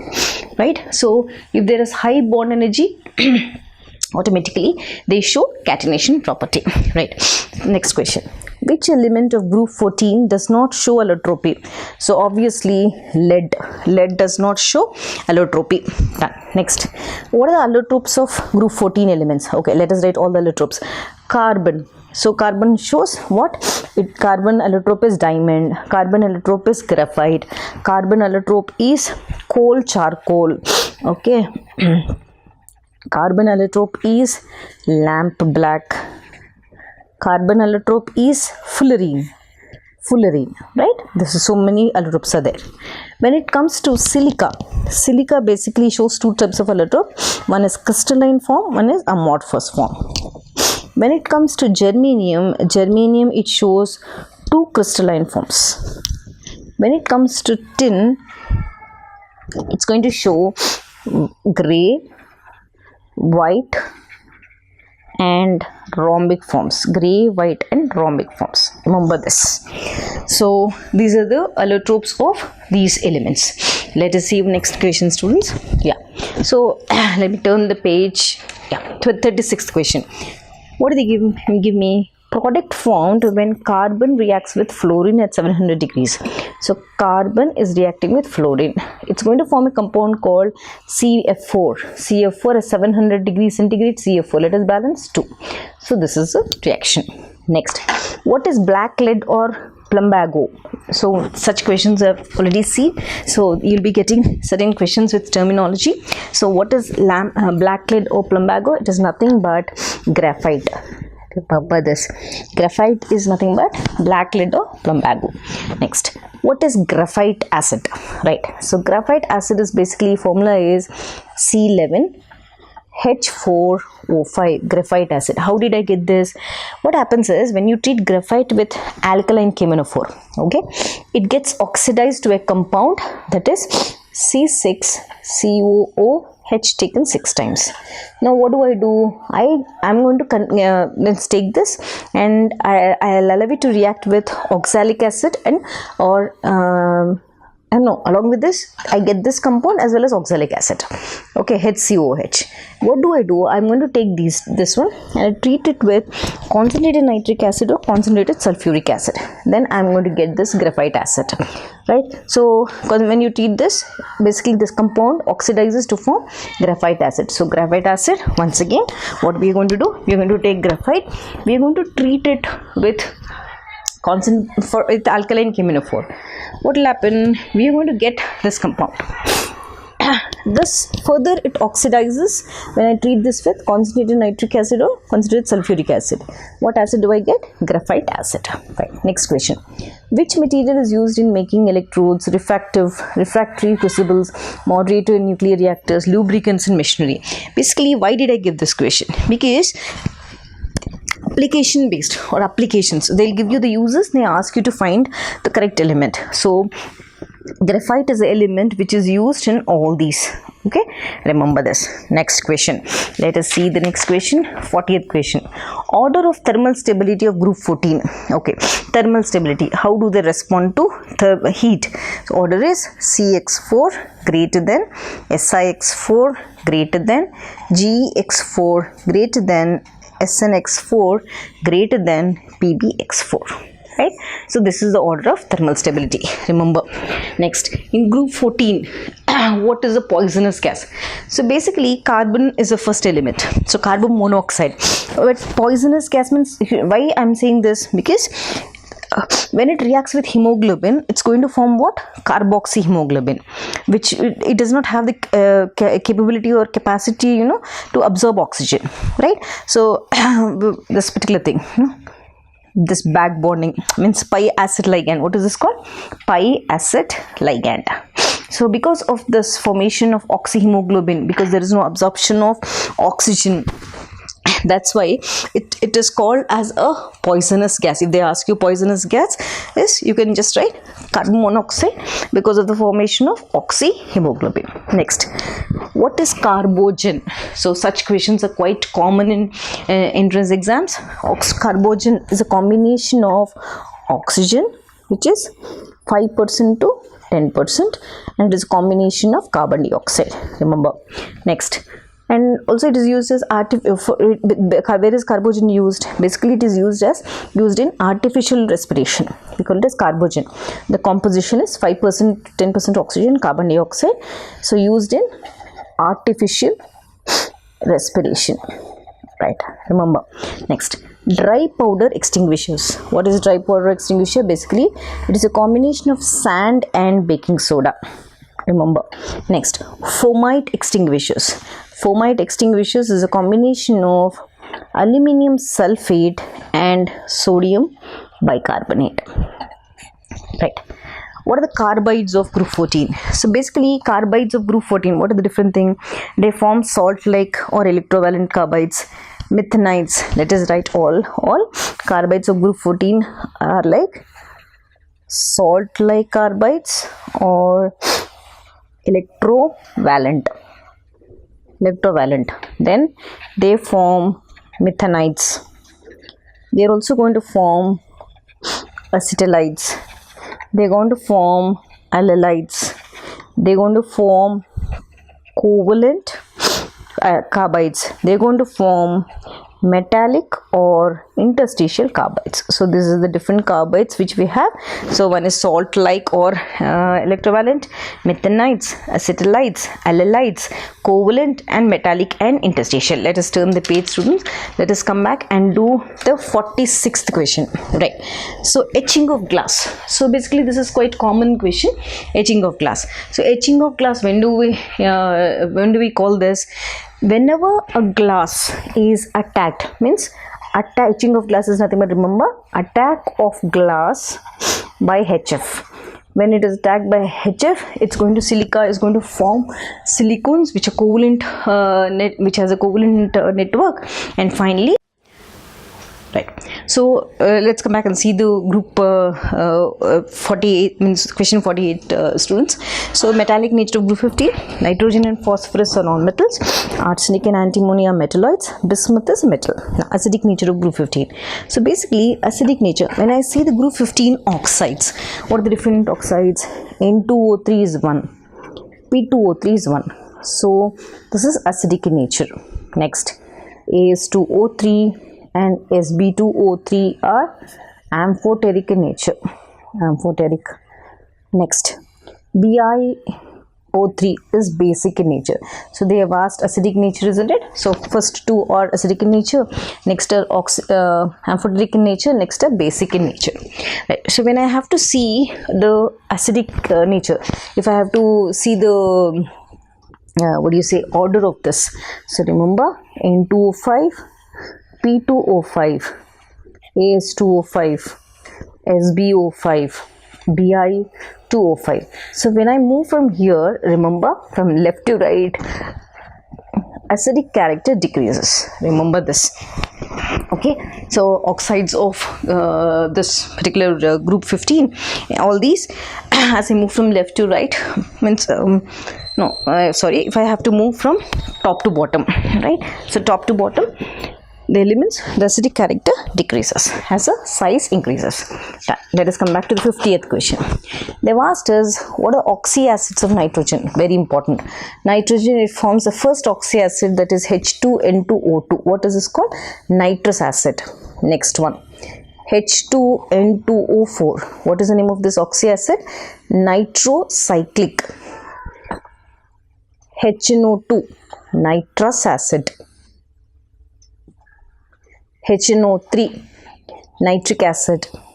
HNO4, peroxynitric acid. Okay, right. So remember students, these are the oxyacids. What are the oxyacids of phosphorus, they ask, because oxyacids are quite common, important thing, isn't it? Let us write the oxyacids of phosphorus. H3PO2. What is the name of this? It is called hypophosphorus acid. Next one, H3PO3, phosphorus acid. H3PO4, orthophosphorus acid. HPO3, metaphosphoric acid. H4P2O7, pyrophosphoric acid. Right students? Hypophosphorus acid, phosphorus acid, orthophosphorus acid, metaphosphoric acid, and pyrophosphoric acid. Right. So for the same thing, they've been asking the basicity. Right. So remember, basicity, basically the number of OH bonds formed, isn't it? Right. Here for H3PO3, basicity is 1. For this, basicity is 2. For this, basicity is 3. For this 1, again for this basicity is 4. For H4P2O7, that is pyrophosphoric acid, basicity is again 4. Done. Let us see the next question. So Nessler's reagent. What is Nessler's reagent? It is nothing but potassium mercuric iodide, isn't it? You have done in your salt analysis also. We'll be testing using this Nessler's reagent also. Right. Next, what is iodide at Millon space? Millon space. So this is not millions, it is Millon space. Iodide of Millon space is nothing but H2N HgO HgI. This is iodide of Millon space. Remember the formula. Next, laughing gas. We very well know the simplest one. Laughing gas is N2, isn't it? I picked up the genuine ones from the textbook. So every question or every line of NCERT is included in this. Next, what is aqua regia? Aqua regia contains 3 parts of concentrated HCl and concentrated nitric acid. Remember this. This is aqua regia. Next, which one is used as rat poison? Okay, radioactive phosphorus. So radioactive phosphorus is used as rat poison. Remember, right? Next, used in treatment of leukemia, making incendiary bombs and smoke screens. So which is the element used in treatment of leukemia? Right. So treatment, okay, basically I'm sorry, this is radioactive phosphorus. I'm sorry students, this is radioactive phosphorus, treatment of leukemia. Here which is used as rat poisonous, I'm really sorry, it is yellow phosphorus. So yellow phosphorus is used as a used in one of the ingredient in rat poison. Right. Let us see question number 59. Rocket fuel. What does rocket fuel contain? It contains mixture of ozone and it contains cyanogen. Remember, rocket fuel, mixture of ozone and cyanogen. Gunpowder. What is gunpowder? What does it contain? Basically, it's a mixture of sulfur, charcoal and potassium nitrate. KNO3. Remember. Next question. They are used in vulcanization of rubber. Basically, in vulcanization of rubber to form, which we'll be using sulfur bridges. It will strengthen this. Basically, 4% sulfur is very important, isn't it? Right. So, what is that? Basically, it is used in sulfur. It is S2Cl2. This is used in vulcanization of rubber to increase the strength of that rubber. Now, next question. As electronegativity decreases, acidic character, what will happen to the acidic character dash and what is the order? Remember, always as electronegativity decreases, acidic character also decreases. Remember, okay, right. As electronegativity decreases, acidic character decreases. Let us see the order. HClO4 greater than HBrO4 4 greater than HiO4. Now see here, among all these, which is more electronegative? Right? So basically highly electronegative is fluorine. Which is least electronegative? Fluorine, chlorine, bromine, iodine. See here. Now iodine electronegativity is very less, correct? So the acidic character also is less. Lesser the electronegativity, lesser is the acidic character. Done. As the oxidation number increases, what will happen to the acidic character? Remember, as the oxidation number increases, acidic character increases. Both are directly related. What is the order? HClO less than HClO2 less than HClO3 less than HClO4. This is the order. So as electronegativity decreases, acidic character decreases. Oxidation number increases, acidic character increases. Remember that, right? Next, what are the products of the following? Okay, see here, this is really quite common question. Fluorine, when it reacts with cold and dilute, basically you have cold and dilute, you have concentrated, isn't it? Right. So when fluorine reacts with cold and dilute, the products formed are NaF plus OF2 plus H2O. Balance it, 2, 2 and 2. Remember this, OF2 is a product. Next, suppose if you are treating fluorine with concentrated nitric acid. So the product formed is NaF plus oxygen and H2O. Let me balance, 2, 4, here 4 and here 2. For dilute, you're getting OF2. For concentrated, you get oxygen. Remember that. Yes, students? Right. Next one. If you treat any halogen with cold sodium hydroxide, what do you get? NaX plus NaXO plus water. Okay, 2. Right. What is the name of this NaXO? This is called hypohalite. Suppose if I am dealing the same halogen with hot and concentrated, same product, I get NaX, but here this will change, NaXO3 plus water. So if I have to balance this, 3, this is 6, this is 5, this 3. What is the name of this one?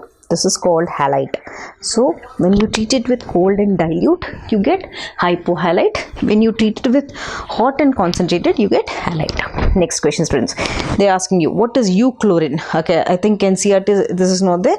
So basically, euchlorine is, we call this when we are warming potassium chlorate with concentrated HCl. So when we treat potassium chlorate with concentrated HCl, what happens? It gives a mixture of chlorine and ClO2. Okay, this combination, this mixture is called as euchlorine, and this is used where? This is used in the bleaching agent. It is used as bleaching agent. So what is euchlorine means? This is a concept, right? So next question, 66th question. Dash is used in inflating tires of big aeroplanes. So what is the thing inflating tires? It's nothing but helium. Dash is used as welding, fluorescent tubes, incandescent lamps, incandescent lamp, metal filament. Basically whenever you see welding, argon. It's used as cryogenic, right? So liquid helium. It is used in advertising, means very shiny glowing boards. Where is it used? Means neon. Dash is used in radiotherapy of cancer, radons. Such applications of inert gases are very important in your exam, students. Next one. What is the composition of gases used by sea divers and asthma patient? Okay, whenever sea divers are there, what is the composition of gas they use in the cylinders? That is what they're asking. So composition is, remember, 80% helium, 20% oxygen. So instead of ordinary oxygen, to prevent the bends, they're going to use these two combinations. Let us see the 68th question. Next, spring water. Okay, what is spring water means? Nothing. Spring water is nothing but water, okay, dissolved helium. Basically, spring water is nothing but dissolved helium, neon and argon. This is spring water, right? Next, if they give you such reaction, this is very important reaction, radon, it combines with okay, radon, what happened when it decomposes? It decomposes into alpha particle. Now already in 226, 4 are over. How many are left? 2, 2, 2, 88, 2 are over. So this is 86. So 222 plus 4 is 226. 86 plus 2 is 88. This is a dissociation. Last question, students. Natural gas contains, what does it contain? It contains 7% of helium. What is that thing? On natural gas, if they ask you composition of natural gas, 7% of helium. Right, students? So this is from my side. I have picked up 70 questions of your P block. Very important questions, right?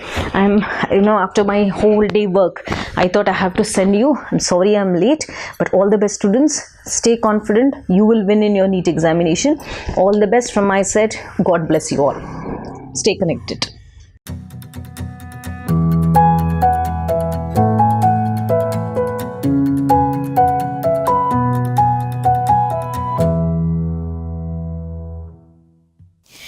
Good evening, students. Welcome to one more session of your WOC. All right. So today we are going to learn one of the first important trick for your NEET or JEE examination. Right. As I thought, almost 1 month is left for your exams. So I'll be sending quick tricks on different concepts which are very useful for your examination. Right. Let's start off. Today we are going to learn the trick to find hybridization in 5 seconds. Just 5 seconds, students. Basically, you can use this formula, and there's one more formula where you can use it and apply. We'll be taking different examples, more than 10 examples, and we will solve it. First, let us understand.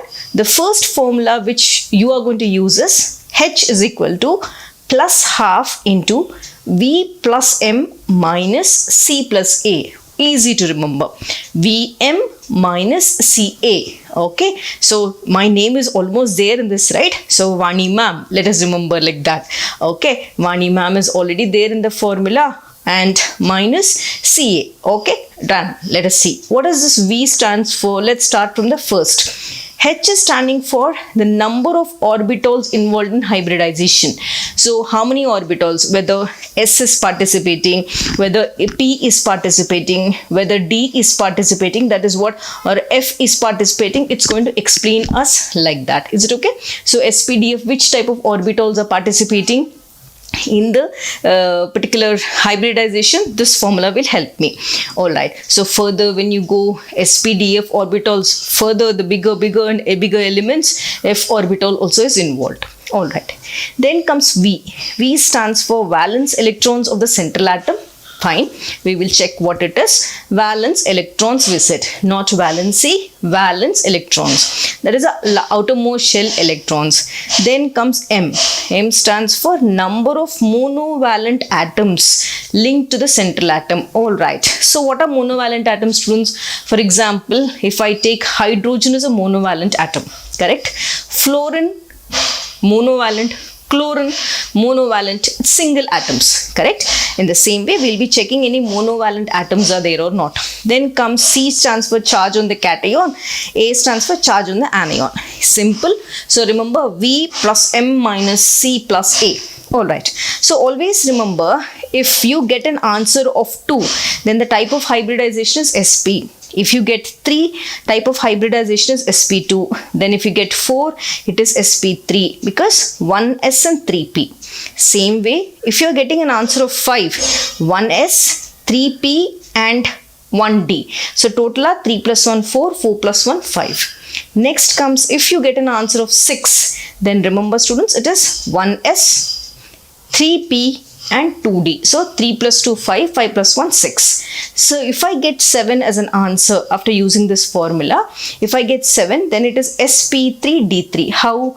1s orbital, 3p orbitals and 3d orbitals. So 1 plus 3 plus 3 total is 7. Okay.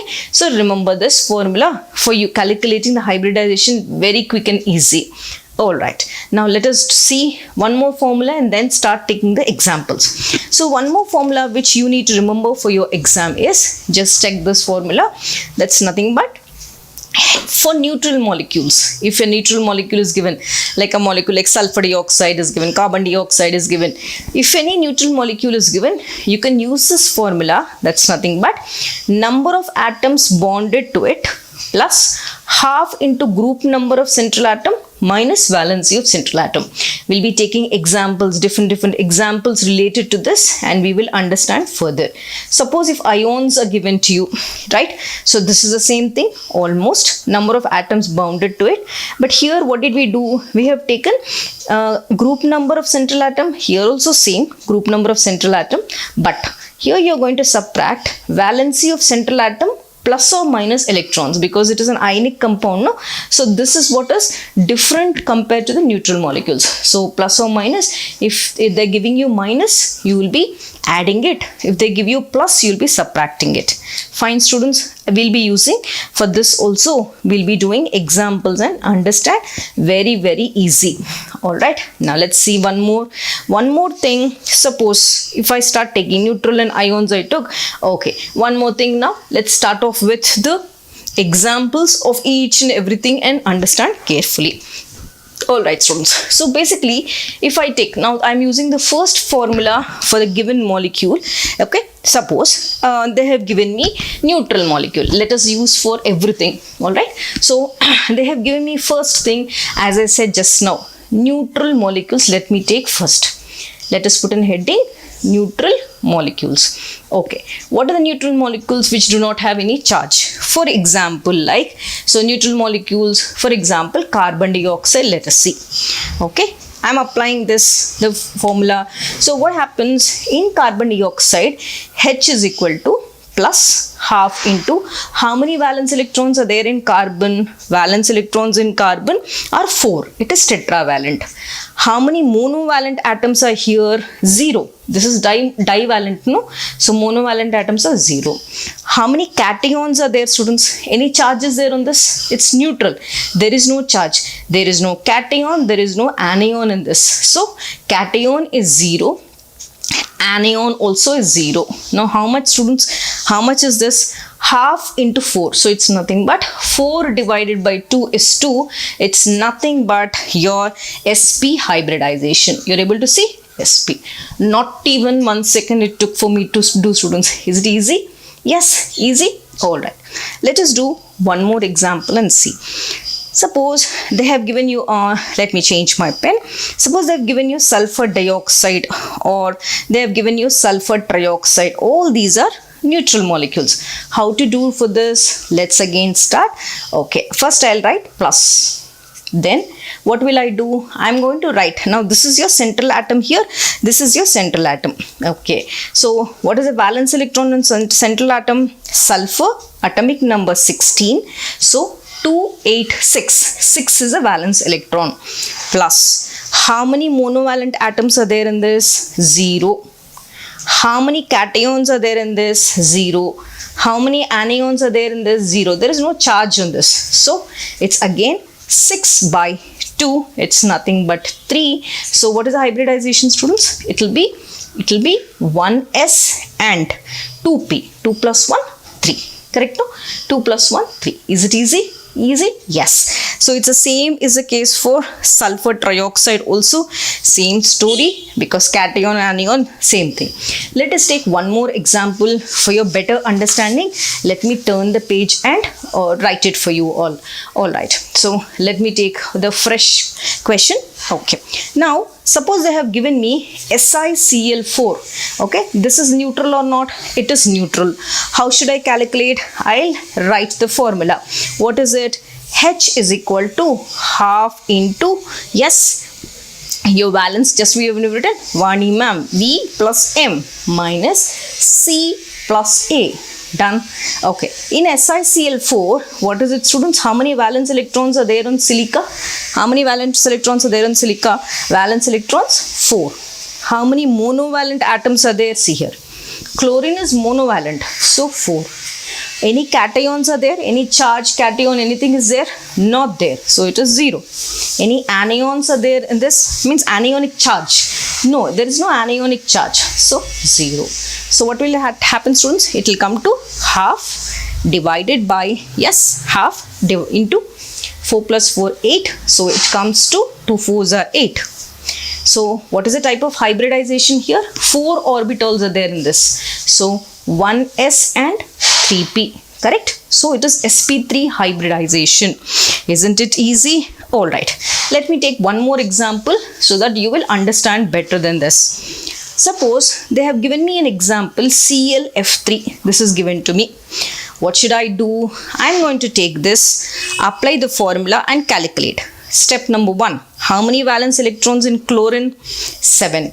How many monovalent atoms are there in this? 3, because fluorine is monovalent.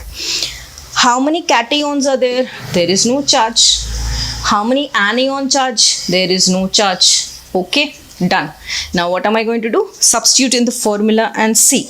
H is equal to half into, first comes V, no? That's a formula. V plus M minus C plus A. So write down.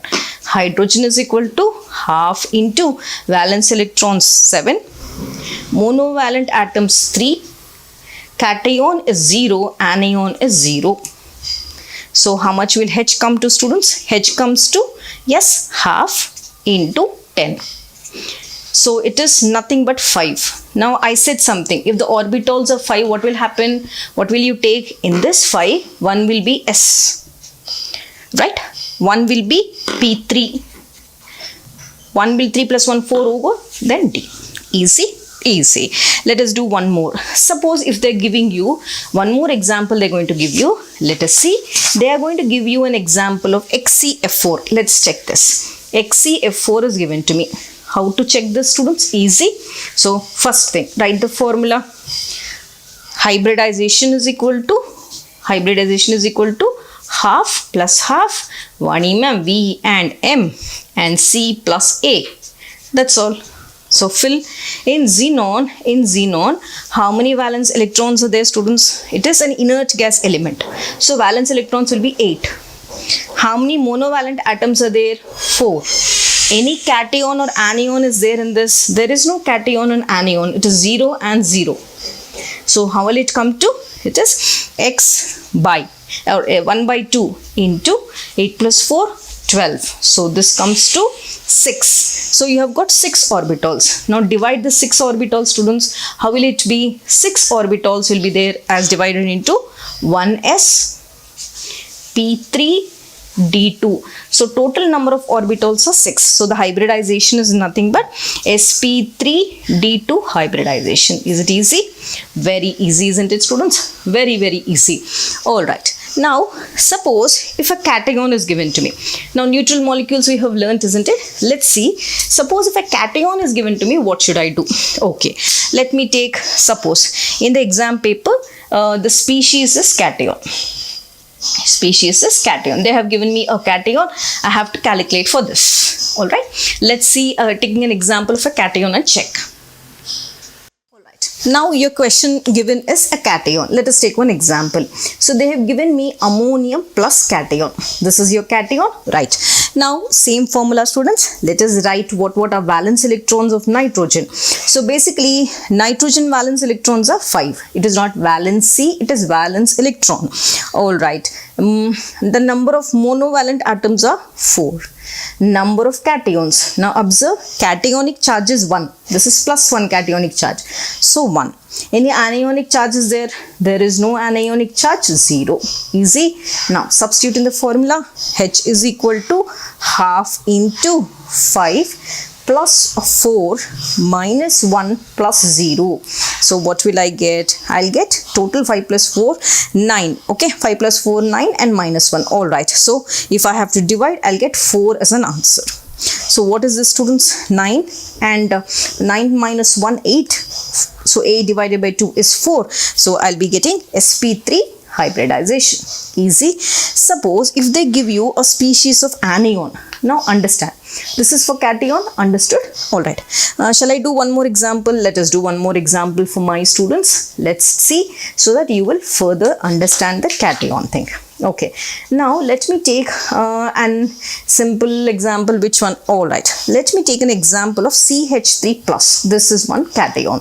Correct? Now substitute. Now write down number of valence electrons on carbon are 4.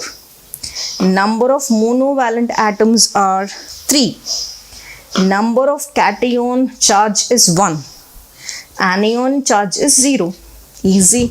Substitute it. H is equal to half into 4 plus 3 minus 1 plus 0. So hydrogen is equal to, so basically it comes to 3. 4 plus 3, 7. 7 minus 1, 6. 6 by 2 is nothing but 3. So the type of hybridization you'll be getting is what, students? You'll be getting sp2 hybridization. Easy? Alright, easy. Now suppose if they give you an anion is given to you. Let's take, if now the species example in the paper, they've given species given is anion. Okay, they have given me species is anion. They have given me an anion. I have to check this. Let us understand. Easy. Let us take the common or the most famous example. That's nothing but carbonate ion is given to me. Same story. How many valence electrons are there in the, students? Yes, in carbonate, central metal atom is carbon. Valence electrons are 4. Number of monovalent atoms. No monovalent atoms, 0. What is the charge of the cation? Any cation? No. Cation charge is not there, 0. What is the charge of the anion? Anion charge is 2. Substitute it. H is equal to plus half into 4 plus 0 minus 0 plus 2. Yes. So what will you get? So 4 plus 2, 6. 6 divided by 2 is nothing but your 3. Got it? Yes. What is the hybridization, students, for this? 3 means I said just now, no? 1s and 2p's. So the hybridization is sp2 hybridization. Easy. You have understood how to calculate? Easy. Very easy. Let us do one last one for you all and understand. Suppose in the exam paper, you have got an example, SO4 minus 2. Same story. Write down again, students. So here in this case, valence or electrons of sulfur is 6. Monovalent atoms is 0. There is no hydrogen, there is no chlorine, there is no halogens also. So what is the charge of the cation? Charge of the cation, 0. What is the charge on the anion? 2. Substitute it. H is equal to half plus half into 6 plus 0 minus 0 plus 2. It's nothing but you'll be getting an answer of how much? It's basically 4. H is equal to 4. Correct? 6 plus 2, 8. 8 by 4. So 8 by 2 is 4. So if it is 4, what is the type of hybridization? 1s and 3p. So the type of hybridization is sp3 hybridization. Easy, students? Very easy. Now let us apply the next formula. So you have seen how to calculate for neutral molecules. You have seen how to calculate for anions and cations. Now let me apply the next formula for with the next this one. I told you two formulas are there, no? Let me take those formulas. There's a formula. All right. The formula is here.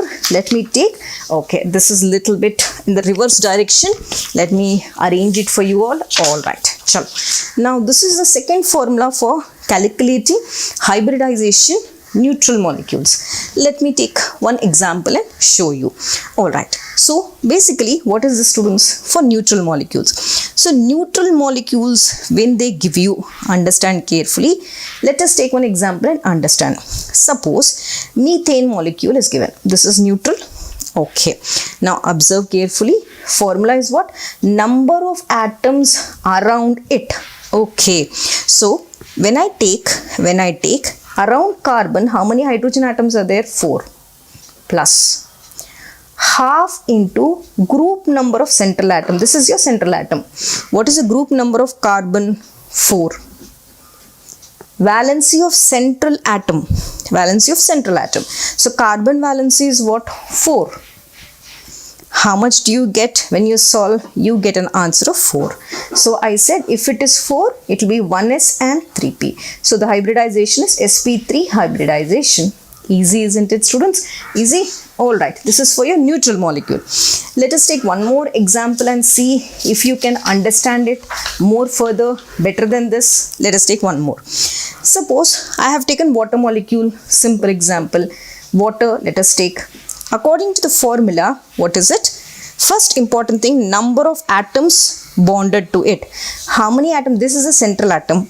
Okay, now once again, in this central atom, what is the students? Basically, in water molecule, oxygen is a central atom. These are side atoms, correct? No. So in oxygen atom, central atom, how many? How many are attached to central atom? 2. Okay. After that, what did they give me? Plus half into group number of central atom. What is the group number of central atom? 10 plus 6, 16. So 6 is a group number. Then they asked you valency of the central atom. What is the valency of central atom? 2. How much do you get? So you will be getting 4. What is the hybridization? 1s and 3p. So this is sp3 hybridization. Easy? Easy? Alright. Suppose in the exam they give you for ions. So for ions, what should you use, students? For ions, let me see, this is the formula. Let me show you a little bit above. So for ions, what are you going to use? Number of electron pairs is equal to number of atoms bonded to it plus half into group number of the central atom minus valence of the central atom plus or minus number of electrons. Okay, let me take one example for you and make you all understand. Let me take a paper. All right. So in this paper, now I'm going to take an ion. Okay, let me take one. Suppose sulfate ion is given to me. Okay, SO4 minus 2. What should I do? First important thing, for the sulfate ion, I have to see which is central atom. Yes, students, what is the central atom? Number of electron pairs in sulfur. So basically in both sulfur and oxygen, what is the central atom? Can anybody tell me? Yes? Alright. Sulfur or oxygen? Sulfur is a central atom. Number of valence electrons or the group number of the central atom. What is it? Let us check once. First of all, this is a central atom. Number of atoms bonded to it. How many are bonded? 4 plus half into. Second comes group number of central atom. They said 6. For sulfur, it is 6. Then they said, after that, valency of central atom, they said. After group number, what is it? It is valency of central atom. Okay, what is the valency of central atom, students? Yes. So here when I take valency of the central atom. So here 4 2s are minus 8. So what will it be? 8. Next, number of electrons plus or minus. They have given me minus 2. So means I will add 2. How much will it come to? It will come to 4. So what is the hybridization? sp3 hybridization. So according to this formula which we have taken, a simple formula, students, it is nothing but number of electron, or if I have to say, number of atoms bonded to sulfur or central atom, group number of the central atom, valency of the central atom, and number of electrons plus or minus of the central atom. Shall we take one more example, students? Alright, let us take one more example. BF4 minus is given to me. What is the central atom? Boron. So write down. Around boron, how many atoms are there? 4. Half. Next, what should I see? I have to see group number of the central atom. What is the group number? Atomic number? If I have to say, boron is 3. 3. Minus. What is the valency of the central atom? Yes, fluorine is minus 4. This will be plus 4. So minus into plus is minus. Plus, how many electrons are there? 1 electron extra. So plus 1. So total it comes to 4. What is the hybridization? 1s and 3p. Is it easy? Yes, it is easy. Perfect. We have learned the trick easily, very easily, taking into consideration 2 important formulas. Thank you so much for watching. Stay happy. I'll come back again with more and more tricks, students. Please subscribe to the channel. Share it to more and more friends. Thank you so much.